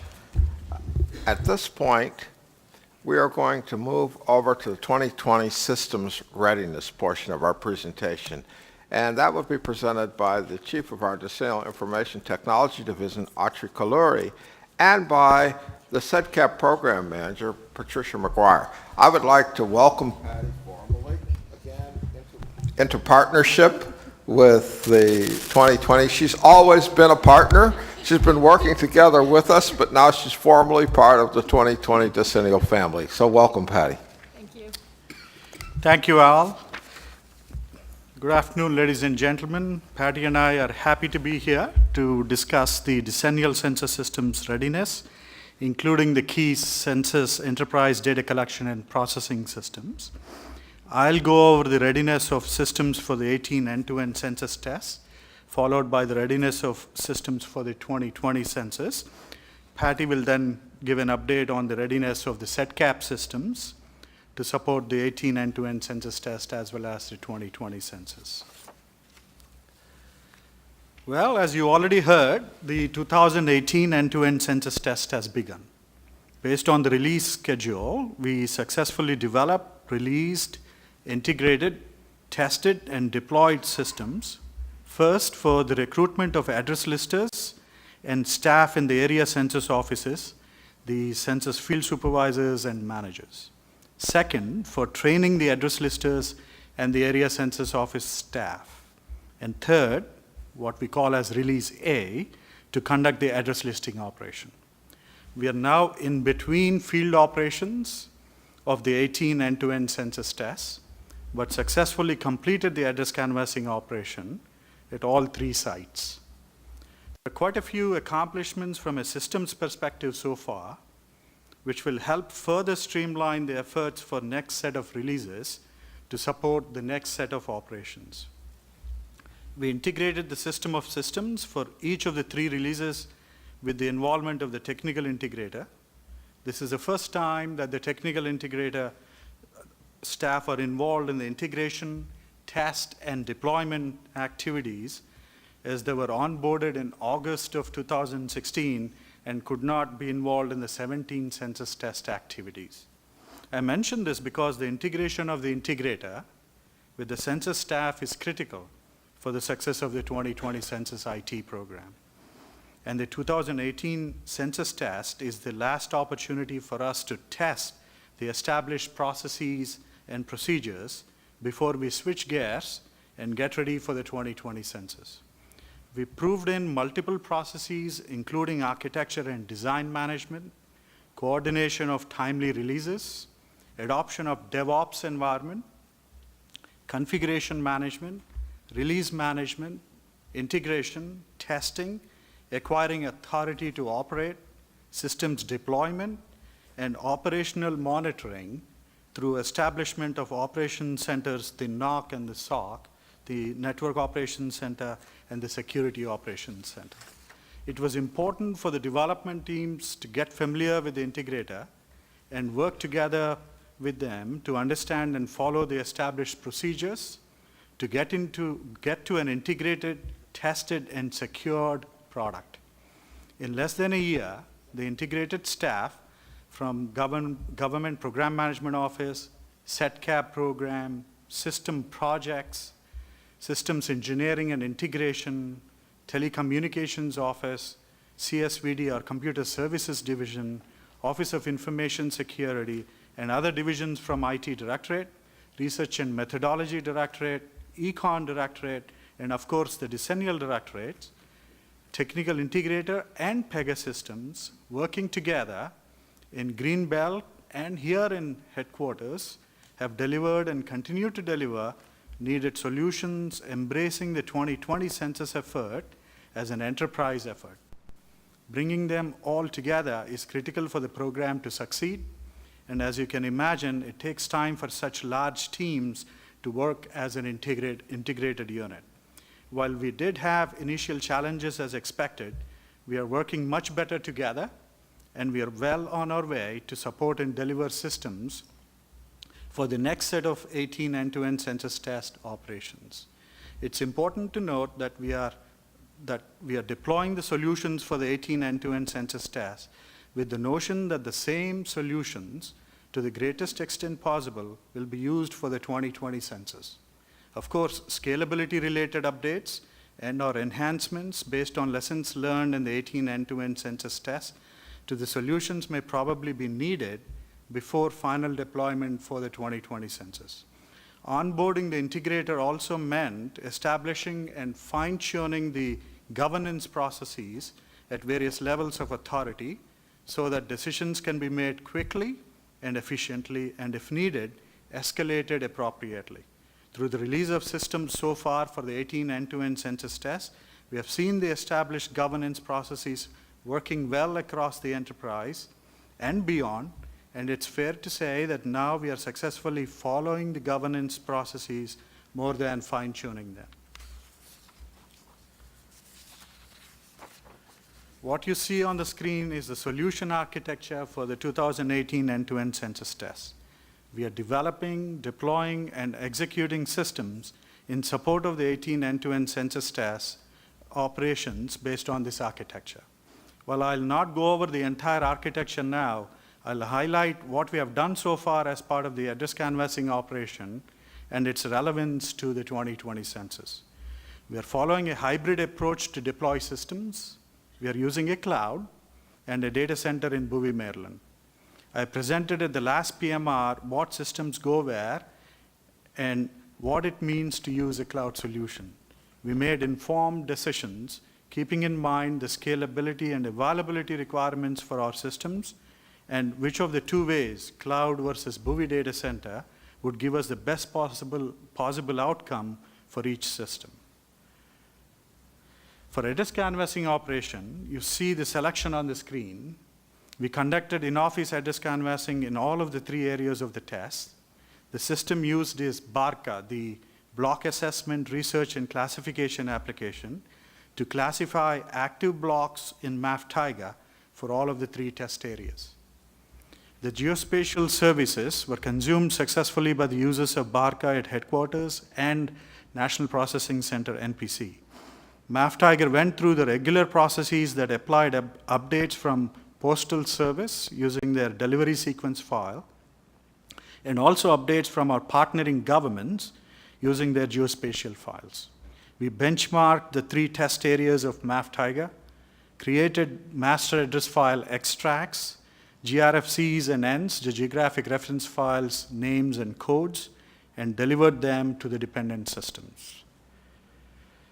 EK's operational control system, in the second area that is highlighted, or Survey OCS, which is built on the PEGA platform, was ready to conduct the address canvassing operation by creating a new survey instance and loading the appropriate data delivered from MAF-TIGA. Survey OCS then assigned approved workloads to the Field OCS. Field OCS was deployed for the first time in production. The PEGA platform-based solution distributed the workload and transferred cases to the address listers by invoking the optimizer. Optimizer assigned cases based on available blocks and the housing unit locations of the address listers. Optimizer ran every night and made the assignments ready for the address listers to download before starting work. Field OCS allowed the census field supervisors and managers to review and approve time and expense of the field workers, the address listers. The back-end listing and mapping solution received address and geospatial information from MAF-TIGA, and through mobile case management software, loaded relevant address data onto the laptops for address listers to conduct the field work of address and map spot collection and or modification. Lima application consumed imagery and made the map overlaid by imagery available as part of the application. The mobile case management software was used to transfer assigned cases from Field OCS and related address information from the Lima server to the laptops and vice versa. It should be noted that Lima works in a disconnected state as well when there is no Wi-Fi or cellular network available. The next area indicates or shows that while the Lima solution is indeed a legacy solution, we developed and added quality control module to it in order to measure the quality of the address canvassing fieldwork. The cases for QC were determined by SMARCS, the sampling, matching, reviewing, and coding system, which was also used in the 2017 census test. and then for determining the sample of re-interview cases. The next area is for showing the reporting and the cost and progress of the address canvassing operation. We use the Universal Tracking System, also called as UTS. We intend to reuse all of the systems and their functionality referenced on this slide, and of course, at a much larger scale for 2020 census. We are now readying the remaining systems on this slide, along with many of the systems such as Survey OCS, Field OCS, and the Optimizer, used as part of the address canvassing operation for the next series of operations, starting with what we refer to as peak operations. Shown on the screen is the second part of the 18 end-to-end census test solution architecture with administrative support services, enterprise enabling IT support services, and systems supporting stakeholder relations. While there are many systems shown on the screen, a majority of them are support systems, and many were used as is for the address canvassing portion of the 18 end-to-end census test. For the 18 end-to-end census test, if you visit the census.gov website, you'll be navigated to pages that help in understanding what the test is all about, how you can apply for jobs, and information on how to contact us is also made available. As you can imagine, the web interface will expand multifold for the 2020 census, but we have stood up a solution that's integrated with our corporate website and takes advantage of the recent web transformation undertaken by our communications area. The legacy system of DAPS, the Decennial Applicant, Personnel, and Payroll System, has been enhanced to process the payroll for the address listers based on approved time and expense information they submit, and we built interfaces with the field operational control system for that purpose. The Mojo recruiting dashboard is a reuse of the system deployed in earlier census tests and has helped with the recruitment efforts of the personnel supporting address canvassing operation. While we did not have the recruitment and assessment system for address canvassing operation, and we use the traditional ways of recruitment of address listers, as planned, we developed and deployed for the first time to recruit staff for peak operations of the 18 end-to-end census test. Please note that the learning management system was used for online training of the address listers and the area census office staff. The next area, as highlighted, the communication between various applications through established interfaces is implemented through a service-oriented architecture using an enterprise service bus. The rest of the systems shown on the screen have been used in previous census tests and will be used as applicable for the remaining operations of the 18 end-to-end census tests. At this time, I'd like to provide clarification on the number of systems that were ready and released in support of the 18 end-to-end census tests. There were questions and concerns that only 4 systems were ready. As you saw, quite a few systems played a critical role in the address canvassing operation of the 18 end-to-end census tests. We could not have conducted the test successfully with only 4 systems. It may be a timing and/or interpretation issue that led to this discrepancy, but we will provide further clarification. To be precise, there are 24 systems out of 44 that we released, tested, ATO'd, deployed, and successfully used or being used in support of the 18 end-to-end census tests. 23 of the 24 that we released were used for the address canvassing operation. One system, the recruitment and assessment, or RNA system, as mentioned earlier, is deployed for recruiting staff for peak operations. As I mentioned, we intend to reuse these systems for the 2020 census. On this slide and the next few slides, the key efforts and our updates required by each of the key non-SETCAP systems in support of the remaining operations of the 18 end-to-end census tests are shown. The Census Data Lake, set size enterprise data dissemination environment, the disclosure avoidance system under the umbrella of the decennial response processing system, and the tabulation system will all be deployed for the first time in support of the 18 end-to-end census tests. We are working hard to complete the remaining activities and release these systems to the technical integrator for program-level integration testing. While the remaining systems on this slide have indeed been deployed and used as part of the previous census tests, we are making the necessary enhancements before deploying them or redeploying them.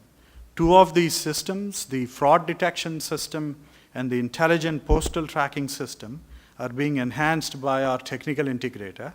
We actually gave a technical directive to build the fraud detection system, if you recall. And for IPTS, they are automating the data retrieval process from the Postal Service and are improving the interfaces for better integration. This slide shows the status of non-SETCAP support systems for the 18 end-to-end census tests. For the census hiring and employment check system, the third-party vendor interface needs to be implemented with the involvement of a fingerprint vendor once the contract is awarded. The commercial printing contract was indeed awarded, and we are currently integrating with the interfacing systems. This slide is a continuation of status of non-SETCAP support systems for the 18 end-to-end census tests. We are working with the National Processing Center to finalize the deployment plan and integrate the Integrated Logistics Management System, ILMS as we call it, with relevant dependent systems. While many of these support systems are as-is systems, interface updates and scalability updates for some of these systems are required to support the 2020 census. Shown on the screen is the first part of the solution architecture for 2020 census. While we are testing a majority of the systems on this chart from functionality, interfaces, data flows, and integration perspective, we have a lot of work to do before finalizing the provisioning plan for the 2020 census from scalability, elasticity, and security viewpoints. We also have quite a bit of work to ensure non-functional requirements are met and to implement disaster recovery and continuity of operation plans. We are running the external and internal demand models using various scenarios and plan to test the integrated system of systems for their ability to handle the 2020 workloads this fiscal year. One set of systems shown on the screen that's not in scope for the 18 end-to-end census tests, but we intend to test later, is the set that supports the post-enumeration survey operation. We have a schedule for releasing these systems, and while PES is a standalone operation and requires independent implementation, there are interfaces that need to be set up and tested with some of the systems that are part of the 2020 census operation. Shown on the screen is the second part of the 2020 census solution architecture. First, the systems shown on the part of the solution architecture that are not in scope for the 2018 end-to-end census test are shown in the oval on the screen in the stakeholder relations box. The integrated partnership and communications operational activities, as you recall, are not part of the 18 end-to-end census tests. We are working with the onboarded contractor and our communications area to plan and execute necessary systems, deployments, and tests in support of the integrated partnership and communication operation during the 2020 census. At this time, Patty will give us an update on the SETCAP systems. Patty? Thank you, Autry, and thank you, Al, for the welcome. And I actually wanted to say that since I joined SETCAP in January of 2016, our priority has been delivery for the 2020 census. The program, the SETCAP staff, the systems have all been focused on that, working day to day with the 2020 census staff and their contractors on the delivery and the integration of the SETCAP systems into the overall 2020 census architecture that you heard Autry just reference. And for me personally, I have worked on the 1990, the 2000, the 2010, and the 2020 census. So in my long career here, so for me personally, I have never not worked on a census, so in one way or another. So I'm glad to have what was already happening sort of just formalized on paper, really. And I think it gives us an opportunity to improve on the excellent integration that was already happening. So for SEDCAP, I mean, today you really already heard Deb, Ian, Marianne, and Autrey talk about the SEDCAP solutions that we're supporting the census tests. So I'm going to briefly tie that picture together for you of what SEDCAP is doing right now to support the 2020 census. So on this first slide, it shows all the SEDCAP capabilities for data collection and processing. The ones highlighted in red on the box on the right side are specifically supporting the 2020 census requirements. The SEDCAP systems needed for the 2020 census include the eCase Internet Self-Response, operational control, and enumeration capabilities, cards for universe creation, iCade for paper data capture, SOA for the exchange of data, the Mojo Optimizer and the case model, which also help control the workload, and the listing and mapping and mobile case management capabilities needed on the mobile device. I mentioned at previous 2020 census PMRs that SEDCAP systems needed for the 2020 census are a combination of legacy systems and new systems. The paper data capture, universe creation, and the service-oriented architecture supported previous census tests. As Autrey mentioned, the 2017 census test was the first production use of the eCase self-response and survey operational control solutions using the Pega 7 COTS product. These two capabilities supported the test, allowing the public to respond via the internet and CQA agents to collect data from the respondents over the phone. Multiple SEDCAP systems just completed their support of the address canvassing operation that is part of the 2018 end-to-end test. This support included the first deployment of the eCase field operational control system.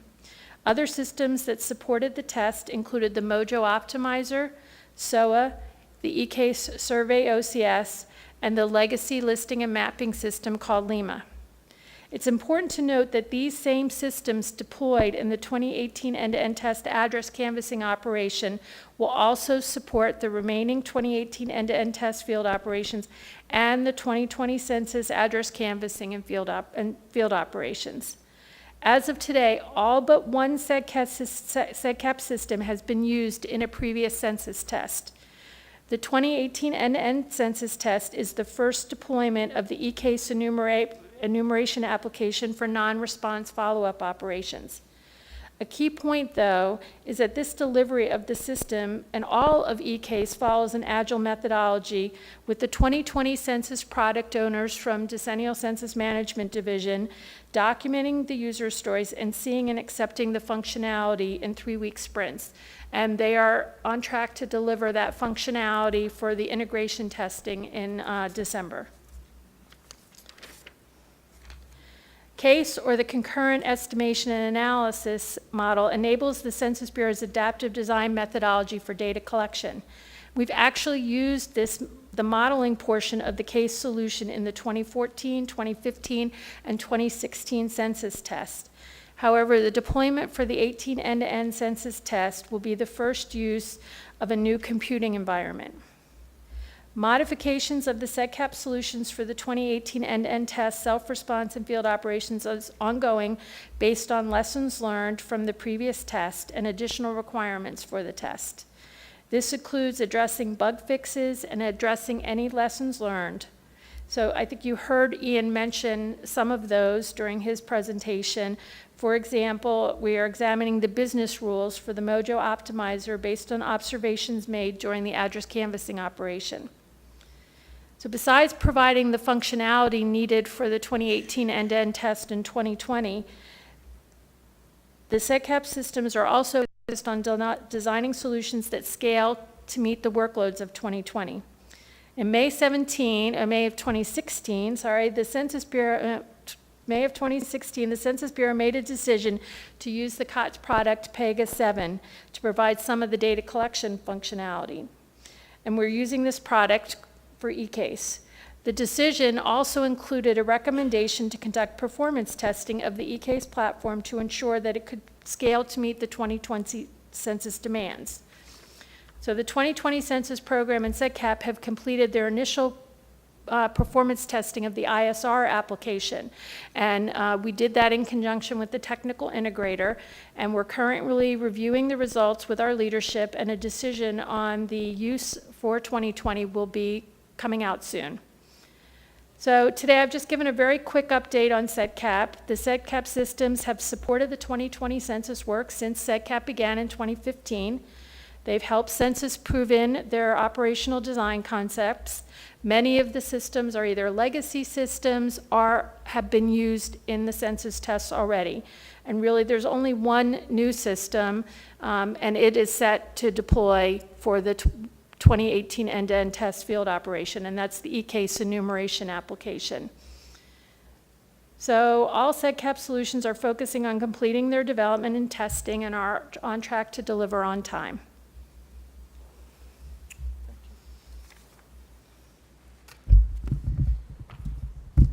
We'll take any questions at this time.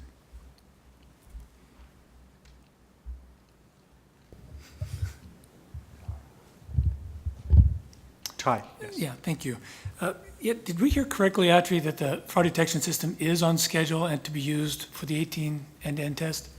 So the fraud detection system, we have actually used the modeling aspect of the fraud detection system in 2017 census tests. So we are redeploying that aspect of the solution.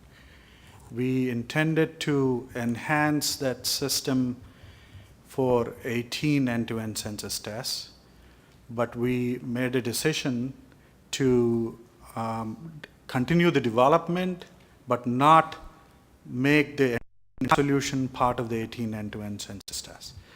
We will have the same capability that we actually deployed in 17 tests, redeployed for the 18 tests to run those models on the data that we collect.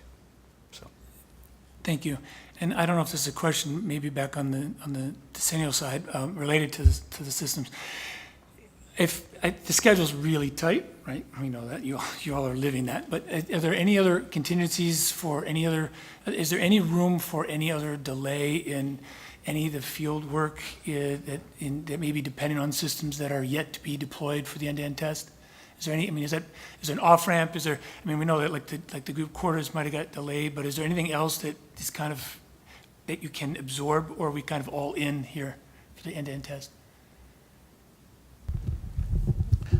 Ty, I don't believe we have any pending areas that will force us into an off-ramp. Right now, we are focused very tightly on making sure we move the schedule to the left on all the requirements as we move forward so that we can ensure hitting the dates on the test where we stand right now and being ready for the 2020 census. Thank you. I had some other questions to back up to the other panels, but I want to yield if there might be anything else on IT here first.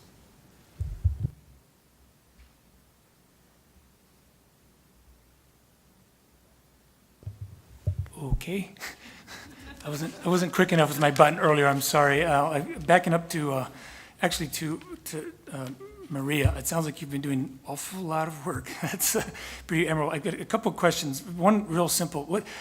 In terms of the announced change that there's the segmentation for audience is going to be by tract instead of housing, instead of by housing, is there a sentence or two describing kind of what the lessons learned there was, or what prompted that change? Well, there have been several comments from our internal and external stakeholders, and there's a lot that have been discussed about the perception with respondents, and we have to take care of that first, and perhaps it was a good idea at the beginning. I think it's a very innovative idea, but we have to be mindful also on how these innovations could result in the mindsets of our stakeholders. So, I would add that the critical point here is that the advertising and the messaging will be directed out at the tract level, not at the household level. Household data will be incorporated into how we're understanding how we think about particular tracts and how we work with particular tracts. But, you know, we all have the experience of logging on and buying a pair of shoes, and then the next time we log on to that website, we're getting an advertisement for a similar pair of shoes. We're not going to be doing that with census advertising at that level of granularity, but we'll be using information from that level of granularity to inform how we're segmenting the population and how we're channeling the messaging and channeling the advertising back to the population. Thank you, Burton. That sounds like an important clarification. Yeah, I mean, I would just make sure, Stephen, do you agree with that? I mean, is there anything that we're missing here? No, I think you summarized that fine. I mean, we weren't really thinking about sort of following people around like some of the shoe examples, but Yeah. certainly the privacy concerns are there, and we want to make sure we address that appropriately. But household data that we can look at in our modeling is very powerful. And so we use it where we can. We just don't use it in a way that is intrusive to the population. And that being said, the idea of that ad that looks like that pair of shoes that never leaves you alone on the internet, perhaps it even for someone who will answer the census will work like that, because it will be at the tract level. And I have my own example. I live in a tract that I consider that's going to be a low response rates tract.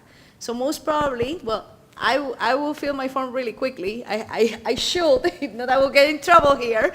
But probably people around me in the track will not. So maybe I'm one of those tracks that will keep getting advertising, and it will get me crazy. I'm like, oh, I already filled my form, but I keep getting some. Well, I will fall over there, and too bad. But definitely the advertising will be reaching the people around me. Thanks. And then I have two more for you, Maria. The plan for the contracted predictive modeling you described, is there kind of a plan in there to produce a deliverable for, say, the field directorate, to augment kind of the Census Bureau's own planning database? Or are we talking about the same thing? I mean, is this going to become the planning database? When we talk about research, it definitely is seen mostly for the paid advertising, because I admit that paid advertising is probably the most flashy section of the communications campaign, but it's going to be used by everybody. So definitely the research and what we are going to produce with the research will be used for the website, for social media, and definitely for field division and the CPEP program. Okay, because I know they take pride in the reliance on that planning database, which is very helpful in the field. I just didn't know if this could directly feed into that. I'm not sure that we've thought through exactly what our predictive models can give to the planning database. That's a good point. Okay. And I think that's something that we need to think about and look at. Okay, all right, and then lastly, if I can find it here, kind of related, you talked on some of your slides, Maria, 105 and 106, about the rapid response, and then something before there. Related to that, is it too early to be thinking about how to kind of hardwire your area census office manager into that? Something that's been an issue in the last couple censuses is when things are happening on the ground, calls and information flows to the senior local official who happens to be your census manager, who's doing a lot of other things, but they're not necessarily part of your outreach and communication strategy. Now, I'm sure there's a lot of communication going on, a lot of thinking, but in terms of really like kind of hardwiring that so that when something happens locally that's not in your programmed triggering scanning system, that there's a quick response at that level? We definitely, we don't have that detailed level in terms of our response plan, rapid response plans. As I say, I'm happy that we already start talking about it, but we don't have the plan per se put together. I think that's a great idea. And as we advance on the team, we will definitely involve field division, and I think that's a very good idea. Tim, do you want to speak to this? Yes, this is Tim Olson with Field. So I'm very aware of some of the concerns that and challenges we've had in the past, integrating the field operations side with communications and partnership. And so one of the issues that we are going to work very hard on this time is how do you integrate what we know is happening as is happening, for example, what we were just talking about, into so that the local census people can be part of that solution, okay? We're going to work much harder on that. I had to ask that question. I'm sitting at the table with all the regional directors here. I think the last one I have here is all the way back to the OMB, the Federal Register noticed that OMB was going to make a decision in the spring regarding the minimum reporting standards. Forgive my ignorance, but does the Bureau's use of the combined question on race and ethnicity depend on that decision, or is it simply the reporting at the tail end that depends? Do we know if the questionnaire choice, the word in the questionnaire actually depends on that? So we have been testing the combined question in our response to be ready to do that. We know how to do the separate question format already, so that's why we've been testing it, but no decision has been made, and OMB was supposed to come out probably by the end of the year or early next year. Okay, so it does, so when you go to 2020, for example, it is going to require that decision to be made, I mean, right? Well, we will give the question wording to Congress by March 30th of 2018. Right, okay, and then, and so then, I guess your default is to have separate questions if you don't get a decision, right? Okay, That's correct. Thank you. Are there any other questions? If not, I want to thank you all very much for your time and your attention this afternoon as we were able to share the progress that we're making on our road to the 2020 census. We discussed some of the exciting things. I mentioned it at the beginning, the long-awaited big events, the release of the version 3.0 2020 operational plan, the release of version 1.0 of the integrated partnership and communication plan.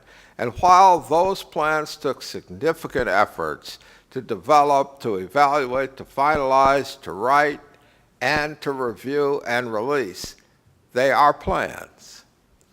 And I don't want the release of these plans and the exciting events surrounding the release of these plans to overshadow the thousands of hours of hard work being done by every clerk, analyst, math stat, program manager, development engineer, system engineer, and contractor partner within and outside of the Decennial Directorate to ensure we develop, design, implement, and execute every component, every system, and each detail necessary to conduct a successful 2020 census. I want to take the opportunity from the platform to thank all of our partners for the hard work they do every day to make sure we're able to conduct a successful census. I think they need a round of applause for the work that they're doing. I also would like to thank the leadership team at the Department of Commerce for their support and guidance and their commitment to our conducting a quality 2020 census. Then I'm going to reach across, and I'm going to thank our oversight at GAO and OIG for showing us best practices, best plans, and giving us recommendation and guidance of how we can improve our processes and our performance. We appreciate that as we're trying to optimize all of our management systems, all of our program management, to have an efficient, high-quality 2020 census. And that's our objective.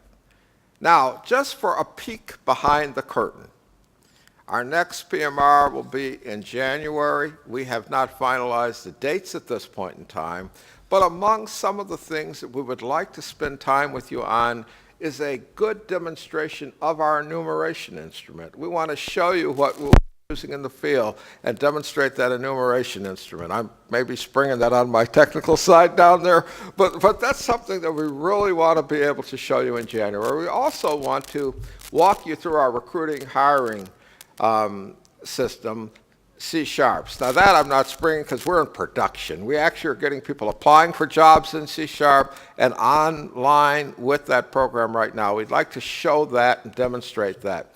We'd also walk you through our automated training system and what we're doing there. So we may have a little more demonstration kind of thing and less talk to you, but show and tell on how some of the things that we have been designing and developing are really working in practice. And that's some little peeks behind the curtain. We'll probably talk about the questions to Congress because we released those the end of March in 2018. So we'll probably talk about that, and we'll probably give you an update on the status of the residence criteria. So that's just a little bit of some of the things that we have planned for the next PMR in January of 2018. I'd like to thank you very much for your time, wish you a wonderful weekend and a wonderful Friday evening. Thank you very much.